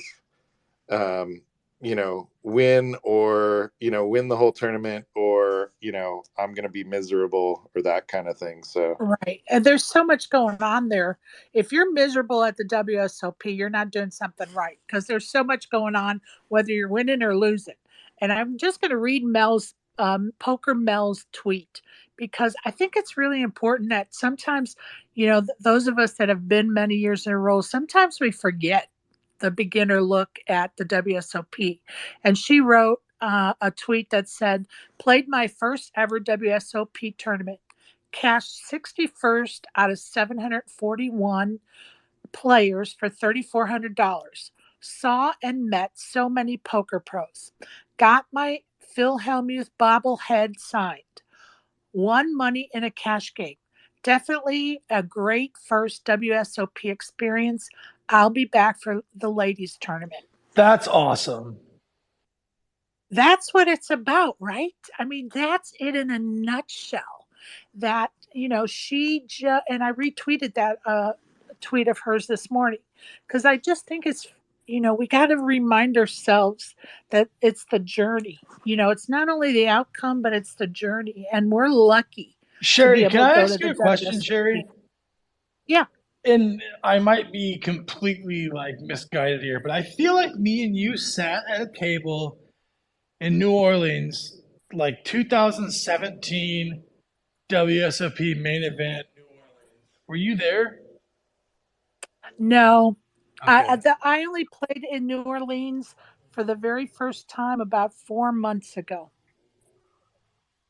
Okay, so So, that wasn't but you. maybe You just have a Biloxi. very, It was yeah, another you just have it that. was another hot lady, It was sorry. another amazing woman. Yes, exactly. It was another amazing woman. Yeah, Veronica. Thank you.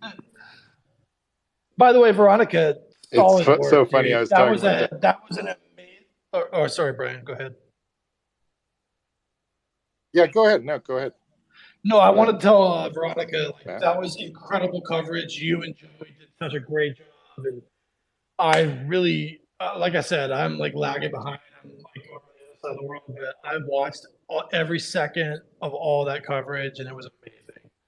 Thank you for I providing like such good content. Like, I really, really, really appreciate it. Like, no shit.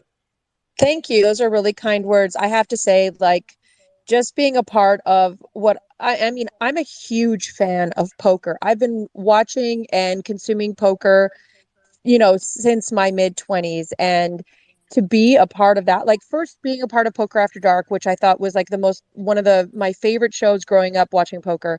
But just to be a part of this $1 million cash game making history, as soon as they asked me to co-host with Joey, I was like, yes, I'll be there, whatever you need. And just if I could, I don't mean to be on a soapbox about this, but one thing I will say is like we will hear like 30 people on Twitter being like, oh, well, this is wrong with the $1 million cash game. Oh, they only bought it for half a Yeah. million. Oh, well. But if you look at Ryan, if you hang out with Ryan, if you like, I spent, the whole weekend, 5 days with Ryan, listening to his direction, watching his vision, watching what he says to players and how he talks. The guy has a vision that's beyond what any of these trolls can understand. And the guy has a Yeah. vision for poker and wants Super to see it. smart. Super Yeah, smart. Like I he don't even begin to pretend like I understand it. Like, I'm like, geez, here we are. Like, no, you should have done this. You should have done that. Like, what does he do? Out of nowhere. Like, oh, like half the team doesn't want to play tomorrow. Like, what do you it's like no one has any clue what to do in that spot, especially when you advertise it for like 6. I mean, he's a legend for sure, and I have nothing but respect for Ryan. Like I said, and you and Joey, Yeah, all y'all, everyone did good. I mean, my one thing, I still don't understand why Tony G just like stormed off, but like he was up like 4 days. He's just like fuck everyone, like I'm out of here. Like, well, all right, he well, gave fair us a play, I show. guess. He yeah. gave us Yeah, Tony G. He true. gave us a Maybe show. maybe exactly. So maybe that was like part of the shtick. I was just like, damn it, I want him to still be there because I wanted him against Doug Polk, And then Well, we got Polk 3 days of Tony G. We were only supposed to have one day. We got 3. So, yeah, Ryan did a good job convincing him to stay. no, fair play, And I'll exactly. tell you what, the No, I'm sorry. offers that Tony brought were just beautiful. Yeah, Veronica, he gave you more than a show. He gave you an iconic moment with with him getting put on his bike. Like that's just Yeah, awesome. No, I well, the whole I Nick got that. Earl screaming that, like, get on your bike, get on your. I was like, you waited till he was gone. Like, it didn't really seem like genuine to me. I don't know. So one thing that you guys will see when the documentary comes out is Tony G and I just organically started talking right after he got the roses for everyone. And then the cameras came around us, and then the overhead microphone came over us. And Tony G and I don't know if he felt the same way, but like I felt like I was just in a quiet space talking to Tony, having an organic conversation. But the cameras captured it all, and it was like this really sweet moment where he was, to me, it felt like I saw the human behind, the Tony G character.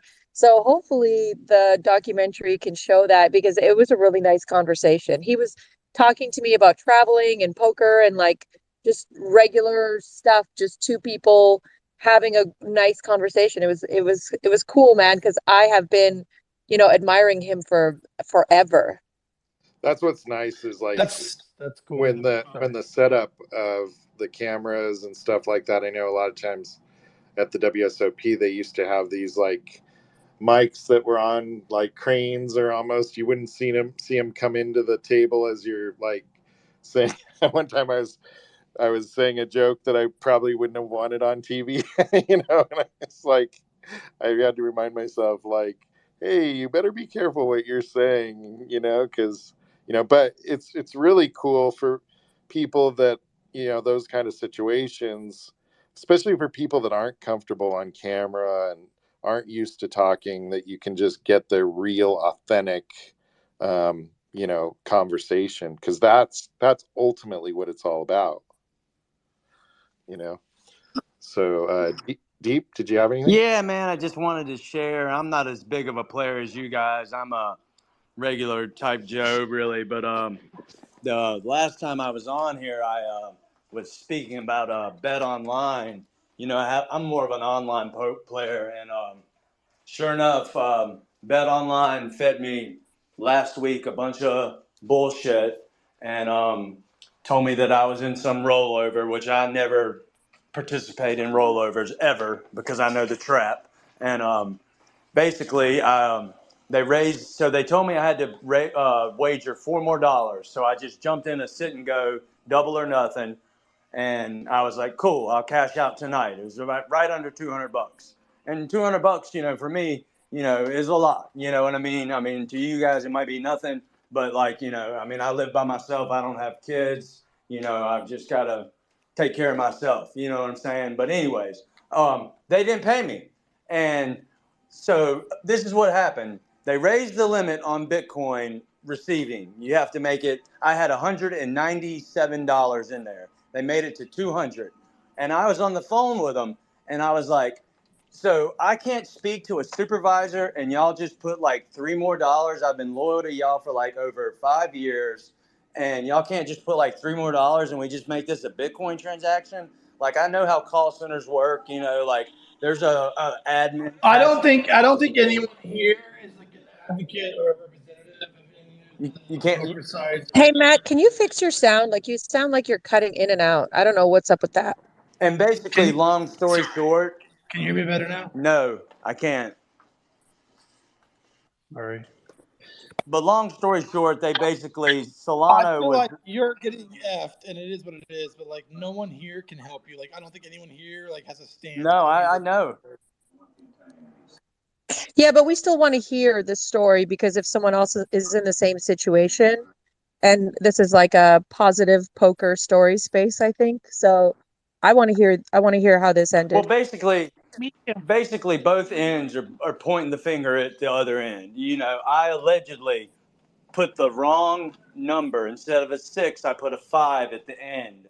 And I just find it so hard to believe I chose Solano. And I find it so hard to believe that there's a identical sequential password, just like my wallet address, but the number at the end is different. And neither one of them seem to be eager to help or to get me my money. Like, so somebody's just sitting with that money, you know, in their wallet. Yeah, you know, they just woke up. So you got Solano instead of Bitcoin? Is that what I'm hearing? No, I couldn't get Bitcoin because they raised the limit. But see, earlier that morning, all they told me when I called them because I was trying to cash out or withdraw, you know, and they said all you got to do is play in a you're in a rollover, which I was real skeptical about because I don't fall in that trap. And but Uh, I did what they said to deep, do. You know, deep. What site is this on? this is Bet Online, and I live in Florida, and so I can't, Yeah. you know, so I can't play in America and you know in New Jersey. I've already tried the VPN trick and everything. That's not going to work. And No, don't be doing that. And I've never heard of this site.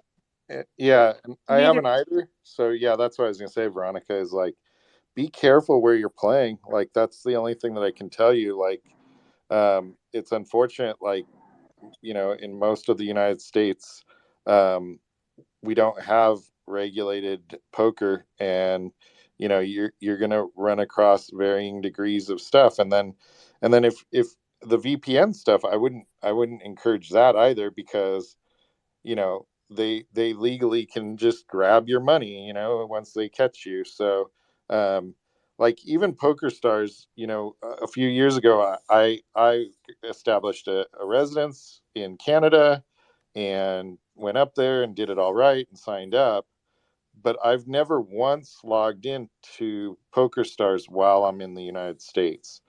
And I'm somebody that obviously understands how to set up the VPN and all that stuff, but you know, they're definitely watching for those things, and you know, they can do things to determine where you're coming from and different things like that. Even through a VPN, they, you know, they're looking at what ports are active and different things like that. So you know, it's just not worth the risk. And playing on these sites that are, you know, not reputable, at least, like you don't really have the option of, you know, even Veronica, correct me if I'm wrong, but like some of these ones that are pretty well known, like legally, like we're still not in a place where you have real like nationwide Yeah, regulation. and even if they are legal in some states, doesn't mean they're legal in other states. I know I'm in California. I can't play online. Wink, wink, nudge, nudge. I don't play online. Right, right. But no, I actually don't. I'm just making a joke. But yeah, it's like it's weird in the States. It's like so state dependent, and it's usually tied to like a brick and mortar casino. If it's not, then it's probably legal. So I'll say this too, like if you're on a site, like let's say you play on one site and you're able to you're a winner, and you're not a winner on another site, like your results are just like completely different. You know, I definitely back in the day, that ultimate bet was that way for me all the time. So I just didn't play on ultimate bet very much. And I think that that's important to, I'm not saying anyone specifically, has cheating or whatever going on, but like, if you're not winning in one place, but you're winning in another place and all the other factors are the same, there might be a reason for that. Well, at least even if there's not cheating, maybe the players are just better or whatever. So go somewhere else. Barry, you had a comment, question? Yeah, most of these sites, they have one job is to separate you from your money, whether it's Yeah. I Yeah. mean, that's cash. casinos too. Like the lights are on in Vegas because of gamblers. That's casinos. People Yeah, Right. think whether people it's think Vegas has an economy, but literally it's just the casinos sucking up the money from everyone in their presence. Like it doesn't matter what it is that you're doing, whether you're gambling on whatever machine or you're just going there to spend money. They're sucking up all the money there. It's actually, I don't think it's that good for the economy, but that's a different story. Yeah. yeah, the house always wins. Veronica, I'm walking through. My daughter just turned 21 a couple weeks back, and so we're walking through Caesars the other night, and she's gonna play her first slot machines, and I was like, look at all this. This was not built like from nothing, like these are sucker games right here, So she put in her, I don't know if you heard earlier, I said it, she put in her $100, she got up to 120, and then or 125, and then every dollar that she put back in was like super painful until she got to $120 and she hit the cash out button.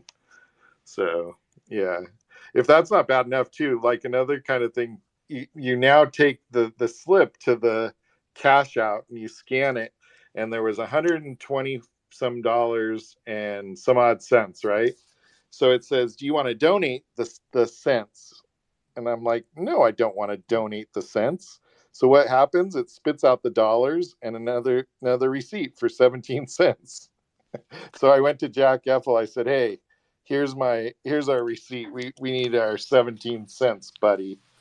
So Yeah, you have to go to the cage for your 17 cents, which it, is just annoying. Yeah, Jack Effel has nothing to do with the slot machines, brother. yeah, no. I was just giving him I was just giving him crap. I'm going to tell you guys a story about my friend Maureen was played the first daily deep stack, the very first day, and she cashed, I don't know, I think it was like 4,400. And she waited, because they finished at 1 or 2 in the morning, whatever. And so she waited till the next day to cash out, and they made a big deal about her waiting to cash out her chips because they paid her in casino chips. And I told her, I said, I don't know why they hassled you. And she asked me, is it normal? I said, no, you just walk up to the cage and they cash you out. And she said they had to get like 3 supervisors to come cash her out. Anybody hear anything new about that this year? I haven't. No. Yeah, I just think she must have hit a newbie. It just must have been some new folks in the Wow. cage. So Kev Math says they're closing in on 15,000 entries for 3+ Wow. Mystery Millions. Already more than last year's 14,000 for the Mystery Bounty, which is a little bit skewed because last year it was going on during the main event. So, it's a little bit different this year, but definitely I think there was more excitement coming into it this year. My money's on Vegas Pig. Dan Colpoise is finally going to crush. I mean, he's going to crush. First of all, I think he might just win the whole thing. I don't know if he's going to get the best bounty or whatever. It's a weird tournament structure, but he's got 2 million chips. He's probably the most dangerous human being I ever met in my life, even without poker being involved. And now here he is in a poker tournament with 2 million chips. Well, oh, go ahead, Veronica. Sorry, go ahead. No, Dan Colpoise, Vegas Pig. He's a sick animal. He's incredible at poker. Like very talented. I was just gonna say the dude who pulled the Millie bounty last year, Matt Glantz. He actually made it to day 2. I know Ari is still in the field. Ben Wang, who's on an absolute heater right now, he's in the field. Who is that guy? Oops, He's sorry. on an absolute heater. Matt, He can you do us a favor, Matt? Excuse me for a minute, Brad. Matt, can you leave the space and come back in? That might help your speaker issues because you're going in and out. It's very hard to hear you. So if you could leave the space and come back in, that might help. Thank you. Go ahead, Brad.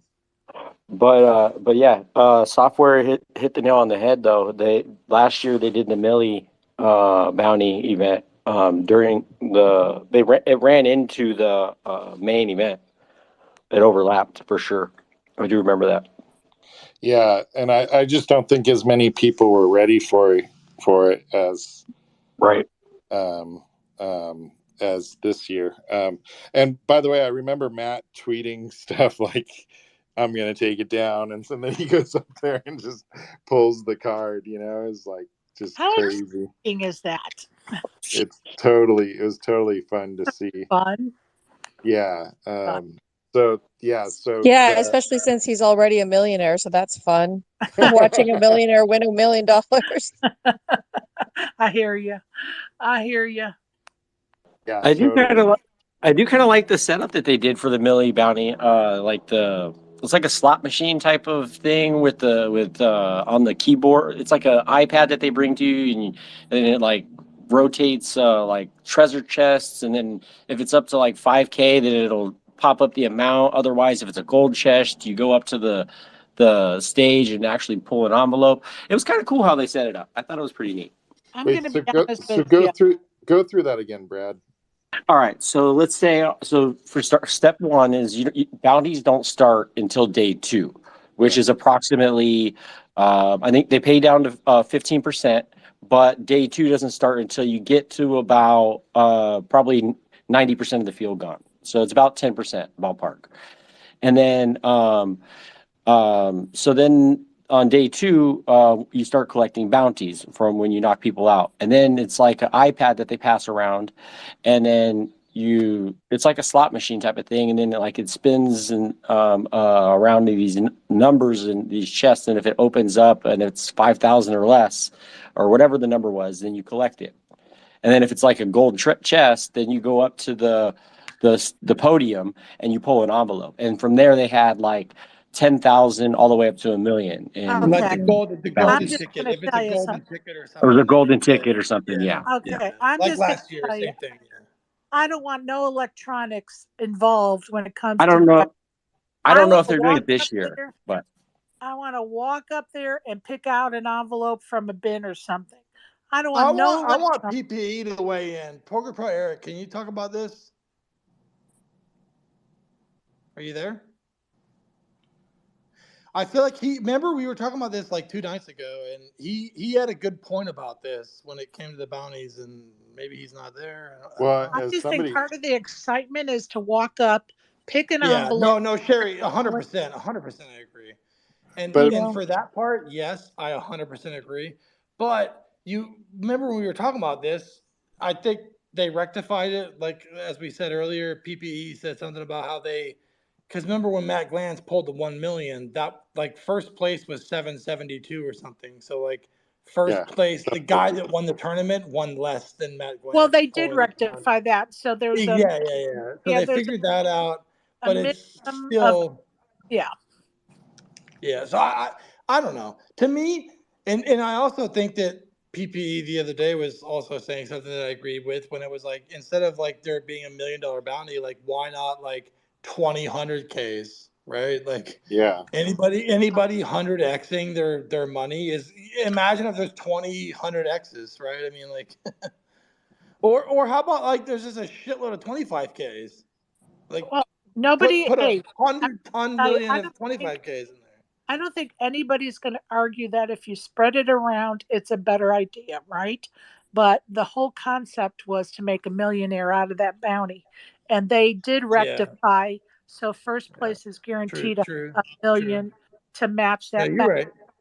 You're right. So, We're gonna invite some more people up and clear out some space yeah, here. we're going to have to move people out. So if we move you out, don't be insulted, No okay? offense.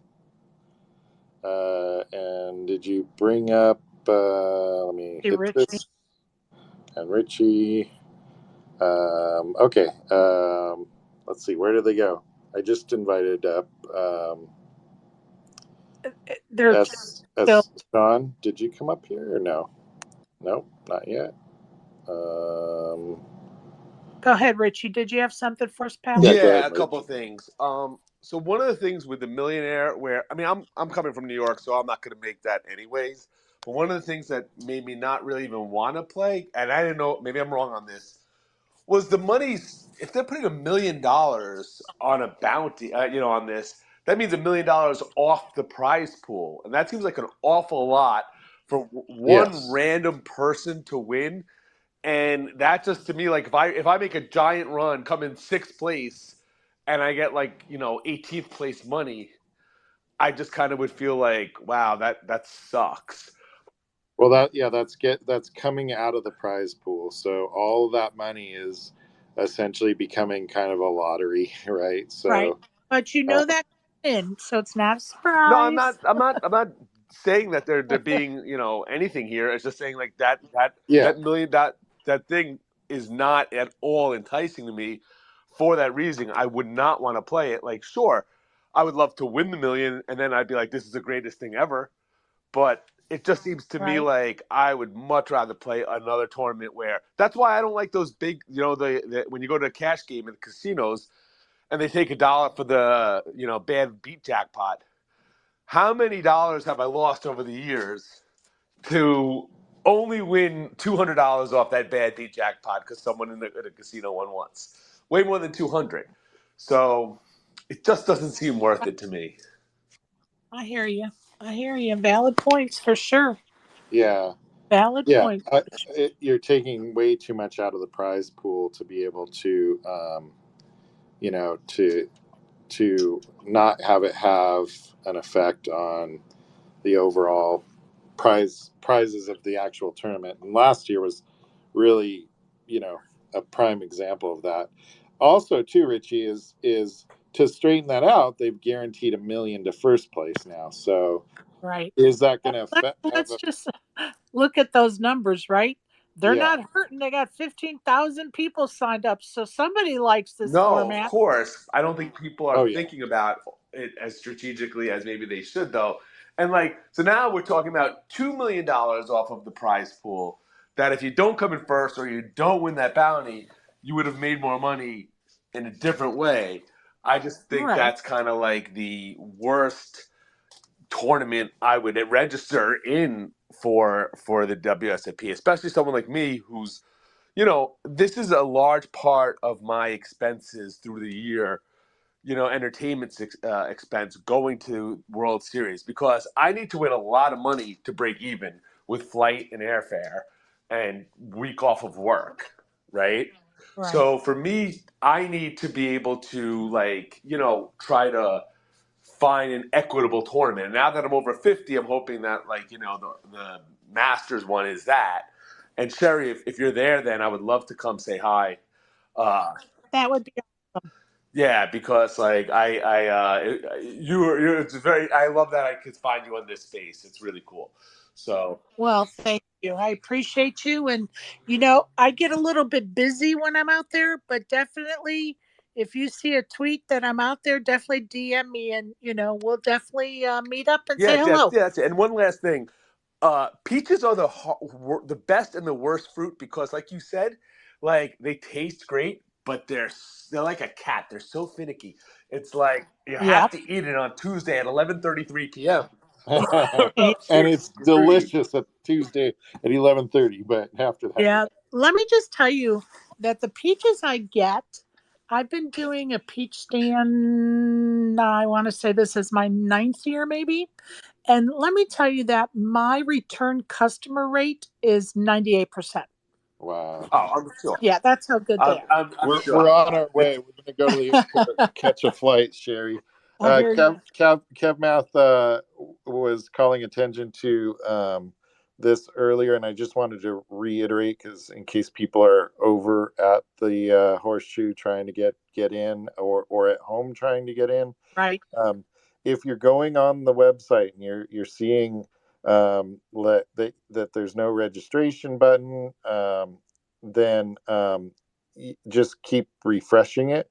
What happens is, if you don't see a registration button, that means there's no seats available right now. Like, they haven't been allocated into the system.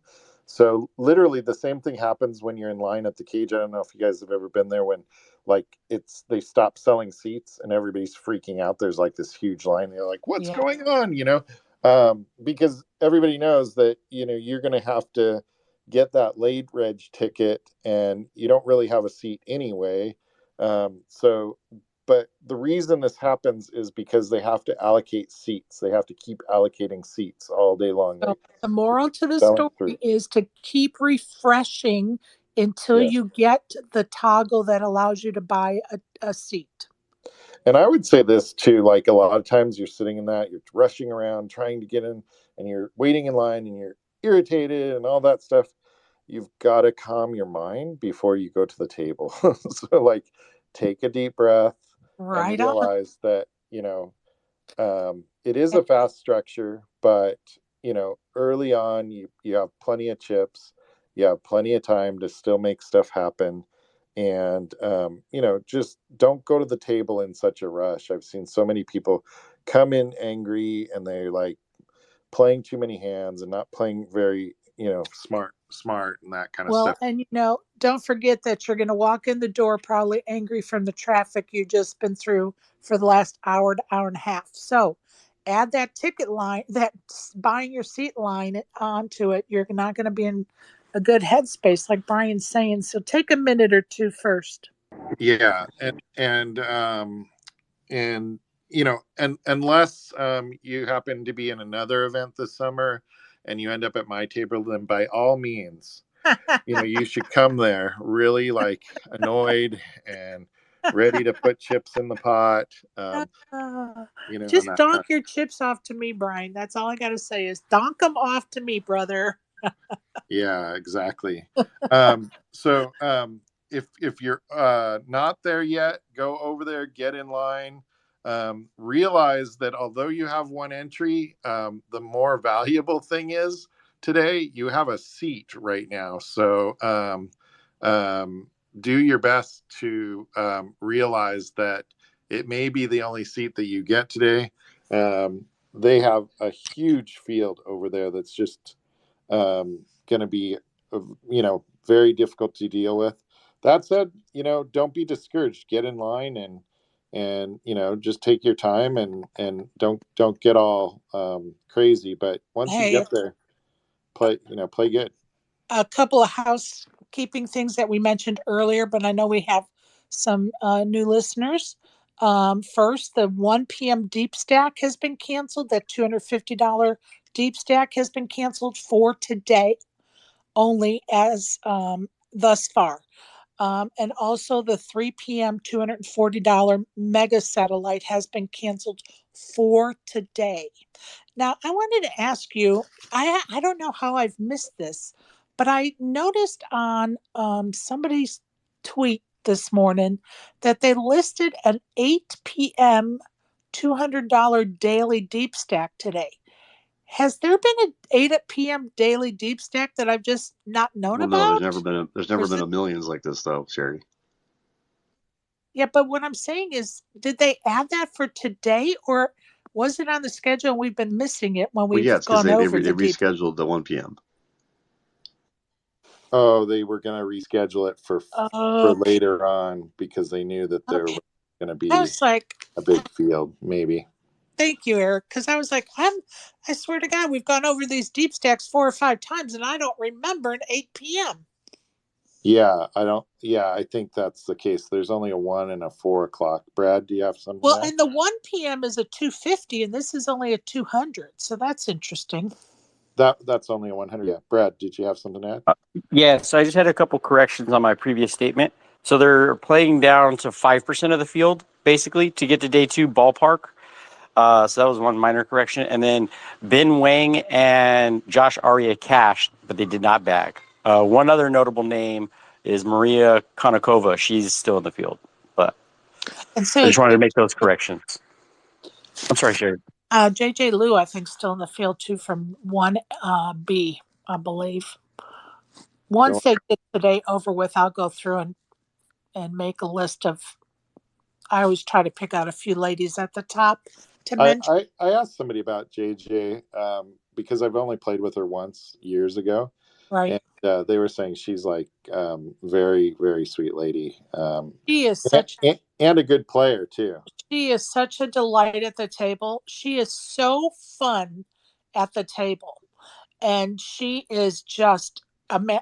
If you're ever, I'm just going to tell everybody, if you're ever at a table with her, just watch her. She is like a ballerina in the Sugar Plum Fairy because she is just masterful at the table. It's unbelievable. So Unbelievable. so today, day 1D, as we've been talking about, of the millions. I just want to talk about the structure a little bit too. 40,000 in chips. A lot of the tournaments this year have this level duration of on day ones of 30 minutes, play a little faster, and then slowing down to 40-minute levels on day 2 and beyond. Actually, now that I think about it, I think they've been doing that for a couple of years now, Sherry, right? I think you're right. I do think you're right. I think that makes Yeah. sense. So started here just over an hour ago at 10 a.m. Still plenty of time to get in. But make sure that one thing that you could do if you're just getting here and you want to get into that, I think it would be probably a bigger time saver to go over to the main cage if they can. I'm saying this like strategizing. If I was coming in right now, I Right. would probably check out the main cage at Paris and see if you can set up a TBIC account. And then you register. I think you have to go to back near the WSOP area somewhere Verify. to verify yourself and all that. Create your online account and then register online through the website and ask them for help in doing that. But knowing like what I just said about when you get to the website, you're going to probably need to be hitting refresh a couple times maybe. And then the other thing to warn you about is you're not done. Then you now registered. You got to pick your ticket up from the kiosk, which even yesterday there were some lines for, but usually those move very quickly. And even if some of the kiosks are not working, I think that line's going to be much faster And than reminder, you get 3 copies. Make sure you get all 3 copies because the third copy goes to the dealer at the table. that is very important. The other thing too is there's kiosks at Paris and there's a few kiosks at I want to call it Bally's, the Horseshoe as well.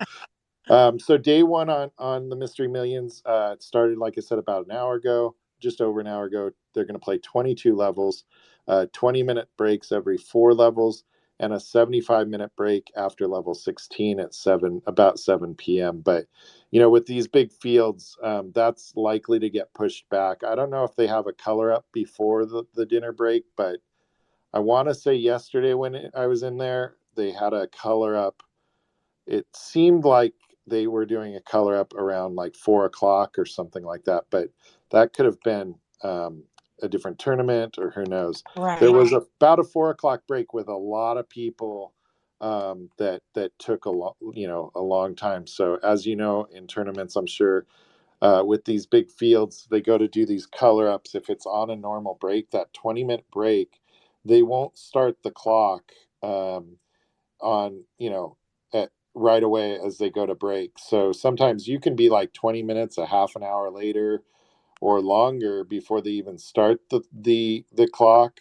So that makes it a little difficult. The Bravo app, I haven't pulled it up this year, but in the past it has had the clocks on there. Yep. Yep. However, I will warn you, they aren't like exactly synced up. So, it'll probably give you an idea. And obviously, they never guarantee anything. Don't call me crying that I told you to check that. But like myself, that's what I My usually fault. use. Yeah, that's what I usually use to do that. And then if you're able to make it through day one and join, probably it looks like somewhere around 1,000 people are going to come through to day two. You're going to be back at 10 a.m. for the restart tomorrow, Sunday, June 4th, and on day two, like I said, those are going to be 40-minute levels. You're going to play 17 levels. They're down to 5 players, whichever comes first. I'm sure that they are not going to get down to a 5 players tomorrow. Although I don't know, it's moving pretty quick. So probably day 3 will be on Monday, and they'll just be they'll just be playing it out on Monday. And if you're lucky enough to make it to Monday, then or skillful enough to make it to Monday, whatever your preference, they may have a dinner break. That's usually, so few players left. They probably leave it up to the players at that point what they want to do. So that's for the mystery millions today. Okay, I The, want to go back yeah, to go ahead. something for a minute. A couple of hours ago, I told you I was going to look for something, and we kind of got sidetracked on Yes. subject matters. So Chance took second place in it was the 25,000 a six max high roller. Was the one he took second place to Alexander Vulemeyer. I hope I'm saying that right. Uh, Wow. we were talking about that earlier, so just Yeah. wanted to Yeah, finish I that. remember reading the name now and trying Alexander's name. I was like, I don't quite know how to pronounce this, but yeah, now he's in the final 16 players of the 25K. So that's got to make Sean Deeb and others who are trying to make this run for the Player of the Year kind of nervous. Chance coming out like with 2 super deep runs. Chance making it through to the third round of the 25K heads up. If he can get through here, he'll be in the Elite 8 and then a Final 4, and then, and then he gets to play for a bracelet again. So, I love watching that heads up competition, and I hope that they're going to air a lot of it because I just enjoy that competition. well, it's fun too because it's such a different game. I had a shootout table where I got heads up. I don't know if I said this yesterday. I I was heads up. I was way down on chips to the other guy, like 7-1, and we get to the river, and he makes this bet that's a decent sized bet, and it's a pretty big pot by that point, especially relative to my stack and being like down to Right. him already. And I'm sitting there with Jack High, and I just thought to myself, I honestly think it's good here, just given like just everything about it. I just had a feeling, that feeling. Yesterday, I had that feeling. The guy turned over 2 pair, but but at least I was doing I'm it with sorry. ace high, We But all relate to what you're saying, brother. yeah, so you could have been wrong, like, and I just figured like if I call him, I can just fold my Jack High. But if I call him, if he turns over anything, and if I call him and I'm right, and he sees that Jack High, like I thought that he was going to lose his mind, and I was absolutely right on both things. He didn't have Jack High beat, and he absolutely lost his mind. He was like, "That's the respect I'm going to get." Yeah, Uh, so, so yeah. He's he's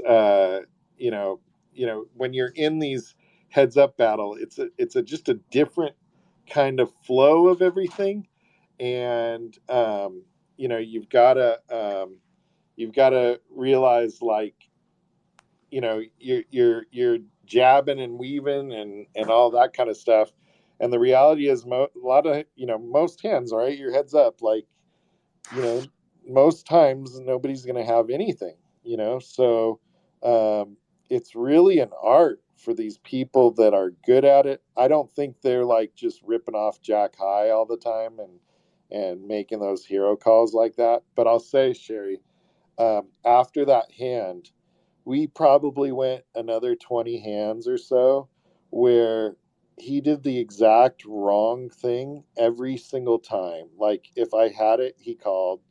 If I didn't have it, he folded. Like it was just like an amazing run after that. Sort And of I like a vortex happened. yeah, I mean, and this was a guy that was super confident. Like, he thought he was playing the fish, at the table, and he just like, he was just kind of really arrogant before that, and you could just see his whole face, and he's saying to me, "Am I that like whatever? Am I that transparent that you're calling with Jack High?" So, sometimes you've got to make that like leap and just go with it. So just want to wrap up some of the other things here. The 25K, like we mentioned, down to the final 16. 1 p.m. is going to be the $1,500 limit. Is going to be day 3, and that's the one with Alan, right? It is. It is. He's So got over a little bit over 100,000 in chips. yeah, Alan's 103,000, 36th in chips, going to get started here about 1 o'clock. So good luck to him. And by the way, I say about for everything today because there's going to be adjustments to different things. Usually day 2s and day 3s they're ready for, but just like last year, right? We had that situation where during the color up, somebody, the dealer scooped all the chips into the middle of the table. You know what? That just reminded me of I saw a video that poker.org did with Kristen Deardoff. I don't know if it was done yesterday, but I saw it this morning. Yesterday they had a player. I don't remember the event, but he sat down at the table. He won a couple of hands, so it was up like 10K in chip stack. Another guy comes to the table, and lo and behold, he's the actual ticket holder for the seat that this other gentleman is in. And that gentleman's ticket was for a tournament the next day. Oh, just a nightmare. Yeah. And so what she said they did, first she said she appreciated that they were fast acting. So they actually knew how to deal with it. Like it wasn't new to them, so to speak. But what she said is the gentleman who actually had the ticket for the seat got to sit down. The gentleman that was playing on the wrong day, his chips were scooped up and he was put on the alternate list or, whatever. They were going to make him play that day. So, but I don't think when I watched it, and I watched it twice because I wanted to make sure I understood what she was saying. I'm not so clear on the fact if they allowed him to take those chips that he won at the first table with him or if they started him back at a starting stack. That I don't know. But check your tickets, folks. Make sure when you press the button to buy a ticket, you bought it for the right event and the right day, right? So there you go. Yeah, exactly. And Sherry, Atari Robbie. No, I'm just kidding. Atari Robbie. Remember the other day I was like, that's weird. Atari Robbie says they've always canceled the early deep stacks as early as the Colossus days at the Rio on the weekend. But Sure. sometimes the late night deep stacks still go off. Anywho, here's the honeymoon. Anyway, and he also goes on to say in another tweet they've been running the 8 p.m. deep stacks for a few days. So I'm going to go look because I had. Do you remember there being one at 8 p.m.? 8 p.m. I don't necessarily, but Sherry, I've been busting before 8 p.m., so it's totally possible. I hear you. I just don't remember us talking about it. I know we've said the 1, the 4, and I It's just it's was just a surprised when I reschedule, saw Sherry. that. Again, it's a one time thing as a millionaire tournament. No, that's not what Atari's saying. Atari's saying that they've been running it for a few days. Yeah, so it's probably been Different price point. Brian Software. Yep. Matt? Yeah. So yes, sir. So are we worried about like what's happening in Vegas right now? Like, oh my God, people are being bludgeoned. For sure. What are you talking Yeah. about? Legend, but what do you mean? No. Okay, sorry. No what? I have no further comment. All right. Yeah. So, Brad, do you have a comment? Yeah, I'm glad that Sherry brought that comment up about checking your ticket. I was at the WPT Prime event last year, and something very similar happened, but the dealer caught it at the table, and he wanted it for that day, so they sent him back to the cage, and he got a new ticket. And Perfect. so, fortunately, but definitely to Sherry's point, definitely make sure you check your date even after it prints. But I do gotta step out. I'll probably go down to listening mode. I gotta do the honeydew list, and I gotta run to the store. Thanks, Brad. I got to head So, out of here pretty quick too to th- get back for the honeydew list. That's Good. but Yeah, yeah. right. Thank you, I do. Brad. I want to say thank you, Brian and Sherry, for hosting, and I always love coming into these spaces and sometimes listening and sometimes speaking, and I appreciate y'all.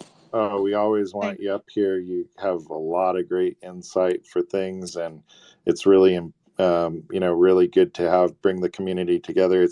It's funny. Like last year, I was sitting there with Kev Math, and I was like, "What's going on at the today?" And he's like telling me this and that. And I go, "But look online. Like things aren't like there's no updates since like 3 in the morning or something." And that's not to knock the people. They've got a crazy long job. But There's only but some. you're super smart though, to be fair. Like you're very smart. So like you're one in a million. So if it's not you, I don't know where I'm going with this. My point is like you're here, you don't care about it. But what if you're not there worried about this? Like you're having a good time in Yeah, the spaces and you're taking care of people. But what if you're not doing this? yeah. You know? So my Someone out there is gonna be like, "Oh, well, how, why, whatever." That's why I was laughing earlier. I just got caught laughing. I was like, "All right, whatever." Well, I let it go, and I can't keep letting it go. What am I gonna do? Yeah, appreciate you, Matt. The Yeah. So I was last year. I was sitting there, and there wasn't a lot of coverage, and this was before the spaces thing, which I think that these spaces are great in that people can come Which in and trust me when I tell and you, I stuff like. agree with you. Eden Rocks is so amazing. I love him, and I can't wait to see what happens with him. And All right, we talked about this. that's Him gonna and get Haley. you That's gonna muted. be a situation. Like we're gonna have a good Nah, time. nah, Like, nah. well, no, it's gonna be no, but literally, it's gonna be good content for sure. Yeah, not good And I think the content. more expensive that it could possibly be, the better. So Yeah. like they're gonna be in there for their 1K or whatever. It's like no, find a way to make it 10K each, whatever. All All right. right. I We're gotta good. I gotta We're send try you, to but exit. We're Matt. But try to yeah, exit the show. So if you could just let us finish our little schpitt, yeah, we would appreciate it. yeah. No offense, Matt. I just wanted to get back on track here, my friend. So today we want to make sure to get over there and if you haven't heard us talking this week, the transportation situation is not like ideal here. It's kind of difficult to get into the Horseshoe and Paris. So if you're not here, you're coming here, or if you just got here, make sure to be getting over there early, especially if you're getting to like a day two or something where the money's starting to really, you know, the pots are becoming more and more significant and things like that. So I cannot say that enough. Like literally every day, Sherry, I try to make it over there for that 1 o'clock, and I'm always like 20, 30 minutes late. So You're uh, early coming. You were early coming from probably what would you say 2 miles away? yeah, the Space 21 at the Circus RV Park. No, I'm just Right kidding. by the mud wrestling pit.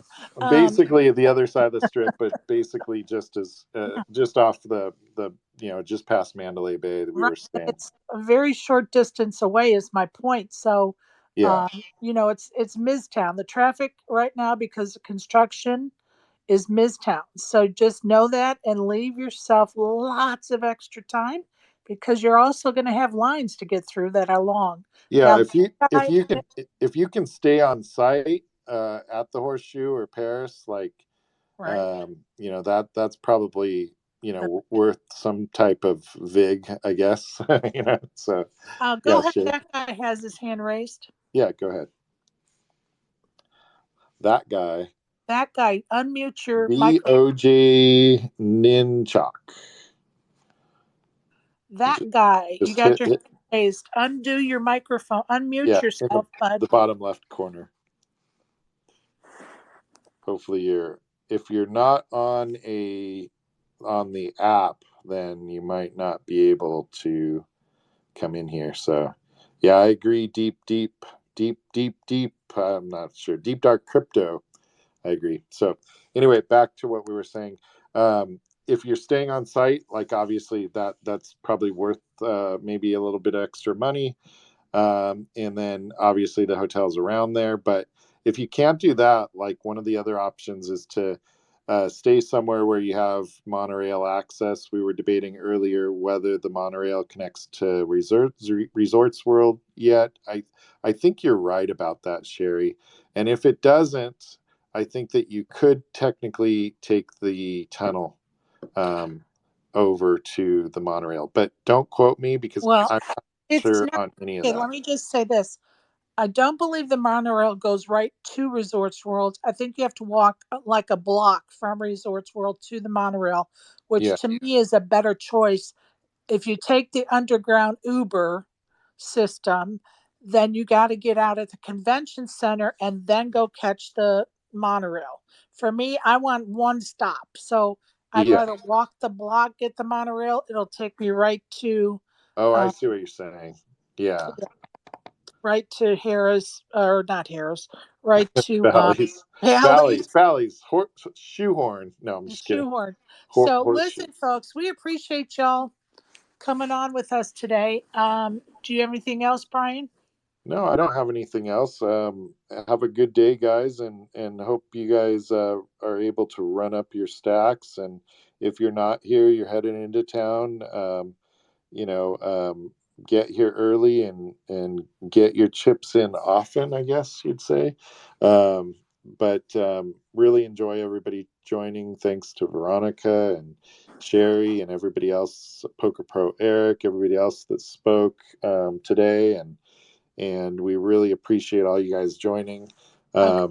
And we'll see you tomorrow. I just want to say two things.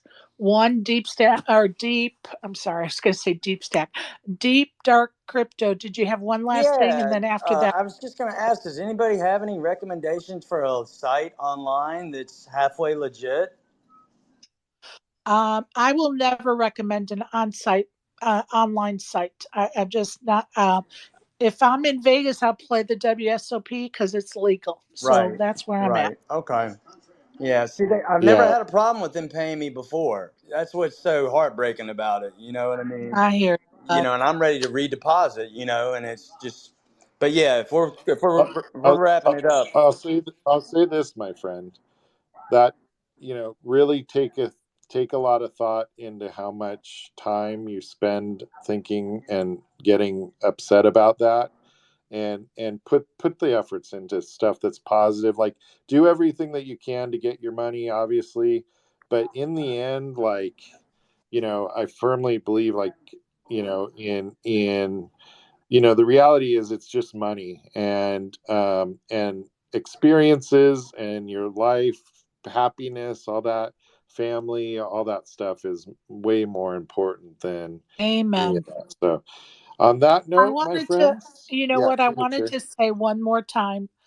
Thank you to you, Brian, Poker Pro Eric, um, Richie, Dave, um, all the people, Brad, that have spoken up on my behalf, Veronica, Donna. I appreciate all of you, and all of your kind words today are very touching Yeah, to poor me, poor and I Veronica got appreciate yelled at all of last night.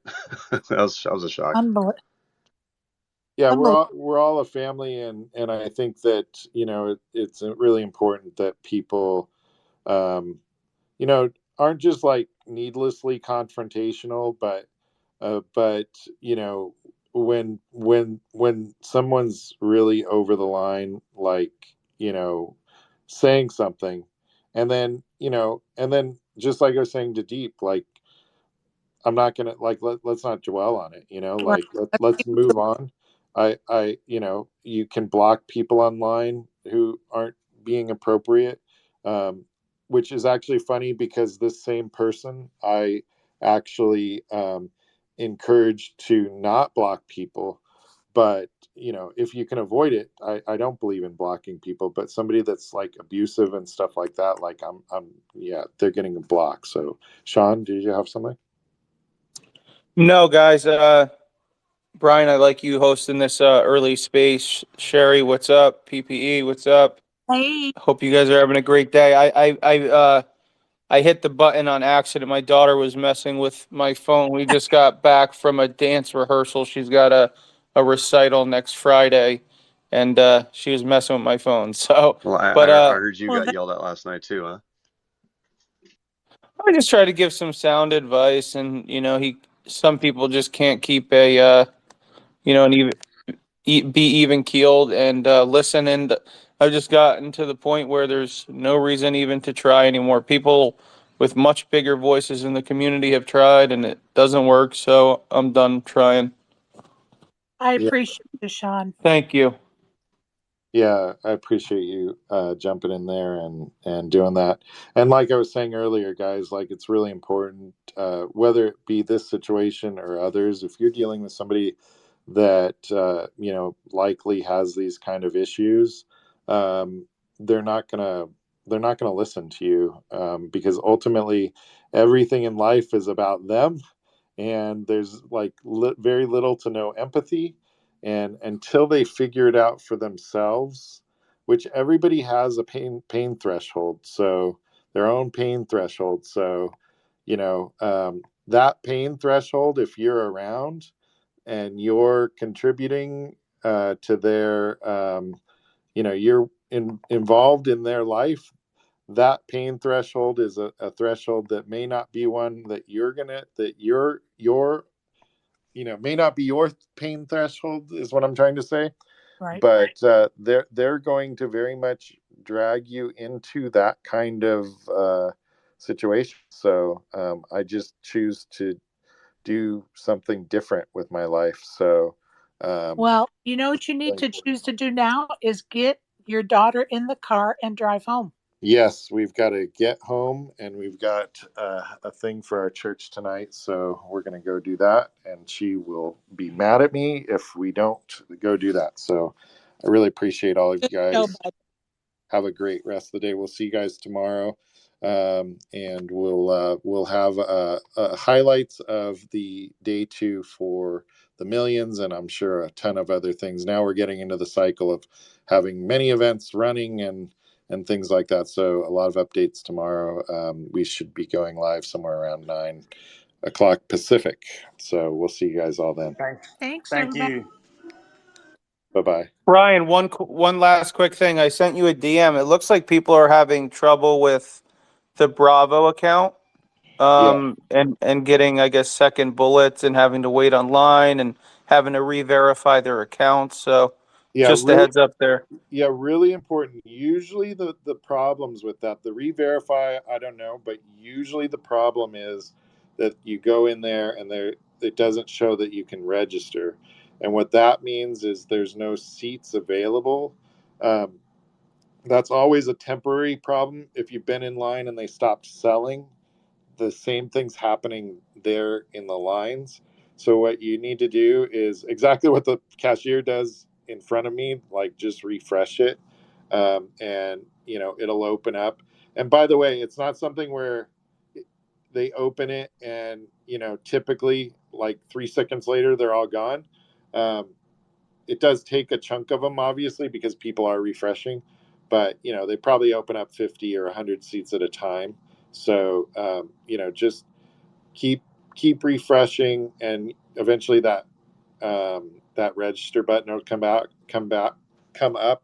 If you're not sure what's going on, there is a booth on site, I think on the Paris side, near the cage area, or near the cage, where you go to verify your account. I would imagine in there they'd be able to like give you tips and make sure that you're on the right path. Obviously, make sure you're logged in and things like that. And the app, um, one thing about that too, I couldn't find how to register on the actual app. I had to go through the website to do that. So if you're doing that, and if you're new setting it up, you've got to verify your account. So make sure to go ahead and go there and ask them all the questions there. And if you're having problems, go there. But typically the biggest problem is there just isn't seats, and especially a big event like this.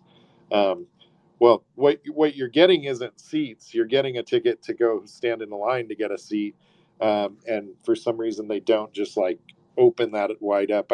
I mean, it makes sense. Like they want to control the number of tickets that they're selling, so they don't end up in a situation where they like physically can't sell, and they sell way more seats than they're gonna have. So And I once you yeah make a point so folks know, if you plan on playing on the WSOP site while you're in Vegas, if you're having any kind of issues with that site, they have a person in a little booth or at a table over by the cage area. Last year it was the room next to the cage room. There was where you could go to put money in your account or take money out of your WSOP online account. But there was two people sitting at a table there that are in town to do nothing else but take care of your issues with WSOP.com I and want to play. say something about that too, Sherry, is, and this goes back to Deep Dark Crypto's comments about, his struggles in getting paid. Um, Unless they've changed something, and, I'm just going to say this like as legalistically as I can, allegedly, right? From Right? my memory and my experience, I believe that my account with WSOP.com had like over 12 months of inactivity, right? You put it in Oh, here, you're using it. they take money out. And, They assess you. and not only that, but they seize the entire balance. So Oh, now that I haven't heard. don't I don't know, go verify for yourself, but I believe they seized the entire balance of my account, which it wasn't a lot of money, like not the end of the world, but Tell for you me, what, if I because were you, stop at that desk and talk to them about it. I And did. Yeah, I did. what And did they say? the guy there confirmed that, well, actually, I think he couldn't even find my account by that point Well, because they had, shut it down. But like, he did kind of indicate that what I'm saying here is true. That they, there's a certain period of time you have. I remember getting some kind of okay. email. And by the way, it's not a big thing that you have to do, but you have to just log in. So, Yeah, it's you know, every 3 or 6 months. If you haven't logged in, I can't remember if it's 3 or 6 months, then they assess you like a fee. yeah. I have never heard of anybody's And account being seized and for that. I don't Maybe think you didn't have enough to cover the fee in there. I I don't know. I think I had like $100 or something in Oh there. no, that's what. But anyway, the point is, read the rules, read their Yep. terms, make sure you're careful. And I was kind of surprised. I figured like the money sitting there, like you, Sherry, that I would Right. be able to get it back somehow. Like, all these states have kind of like unclaimed property stuff and stuff like that. So I figured it would still be there, but it wasn't. Well, I'm So going to tell you what I did last year is at the end of my time at the WSOP, I just withdrew all my money. I was yeah, like, they're not going to assess me because I live in a state that I can't play. And if I forget to log on, and then I'm that's being assessed. yeah, Well, they can't yeah. assess me if I don't have any money in there. So, bleh. Yeah, and that's the best bet there is to make sure that when if you're gonna play on there, that you take the money out at the end. So Yeah. great Advice. points, I think. I think Sean, right? Sean, did you bring that up? Yep, he Yeah, did. I Yeah, totally yeah. appreciate that. You're always in with the good stuff. With the good stuff, Sean. You're always in with it. No, I'm just kidding. Anyway, yeah, my daughter says, "Oh, geez." Um, I literally had to. We were in the car. I had to kick her out of the car for that conversation. I was like, "You don't need to hear this." Right. Like, so. Anyway, have fun at the dance recitals, Sean. When my wife and I were in college, I kept getting invited to the dance recitals of my cousins. They were my little cousins, and Oh, and like it happened like 2-3 years in a row. Somehow they got the idea that I loved coming to their dance oh, recital, and and we still joke about it today. But it's unfortunate because I think like if it were my not, I don't think I know if it were my kids, I would have loved to go to it, and I would have been like the ultimate dance dad or whatever. Whatever they do, I want to be there, and that's way Yeah, more important I to mean, me. it's cool just seeing like the growth, right? Like just from starting out to then being able to do an aerial and actually getting good at it, just the improvement and the consistency and the work ethic, I think is just valuable for a kid in anything. Um, so yeah, it's kind of cool. But then she wants to sit and watch her friends for another 2 hours, and I'm not. I ain't having it, guys. I ain't having it. No, no, no. Yeah, thank they you. they used to laugh. I would be sleeping in the crowd, like, just like finally I told my wife, I was like, listen, next year, do not allow them to get me a seat. I do Yeah, not want to go. tell him, Brian. You told your wife I ain't having it. I I'm ain't just, having you it. know. It's just not gonna happen. So yeah, so but my older daughter is, or my younger daughter is into theater now, which I do love theater and that kind of stuff. I love any kind of plays, and especially any kind of play that she's in. I want to go. The problem is this latest play is Night that she's in coming up. They have 19 performances coming up, Oh my God. and it's like I don't know how much it is a ticket, but like it's like real money per ticket. So we've been talking about volunteering to be ushers and whatever we got to Right. do so we don't go broke. But anyway, I'm thinking I could only have to be held accountable for 10 of the 19 performances. Come on. yeah, 10 of the 19 performances, that Yeah, probably is pretty solid, I think. I think so, but what do I know? Well, thank Yeah. you, everybody. We appreciate y'all. Yeah, thanks. And thanks, Sean, for jumping in at the end here, and everybody else. Appreciate all you guys. See you guys tomorrow, 9 a.m. Pacific. We'll get started, and we'll have updates on day 2 of the Mystery Millions and all the other stuff. And who knows what's going to happen as we get ready for the next Sunday. So anyway, have a great day. Bye bye. Bye, guys. Have a good day. Bye.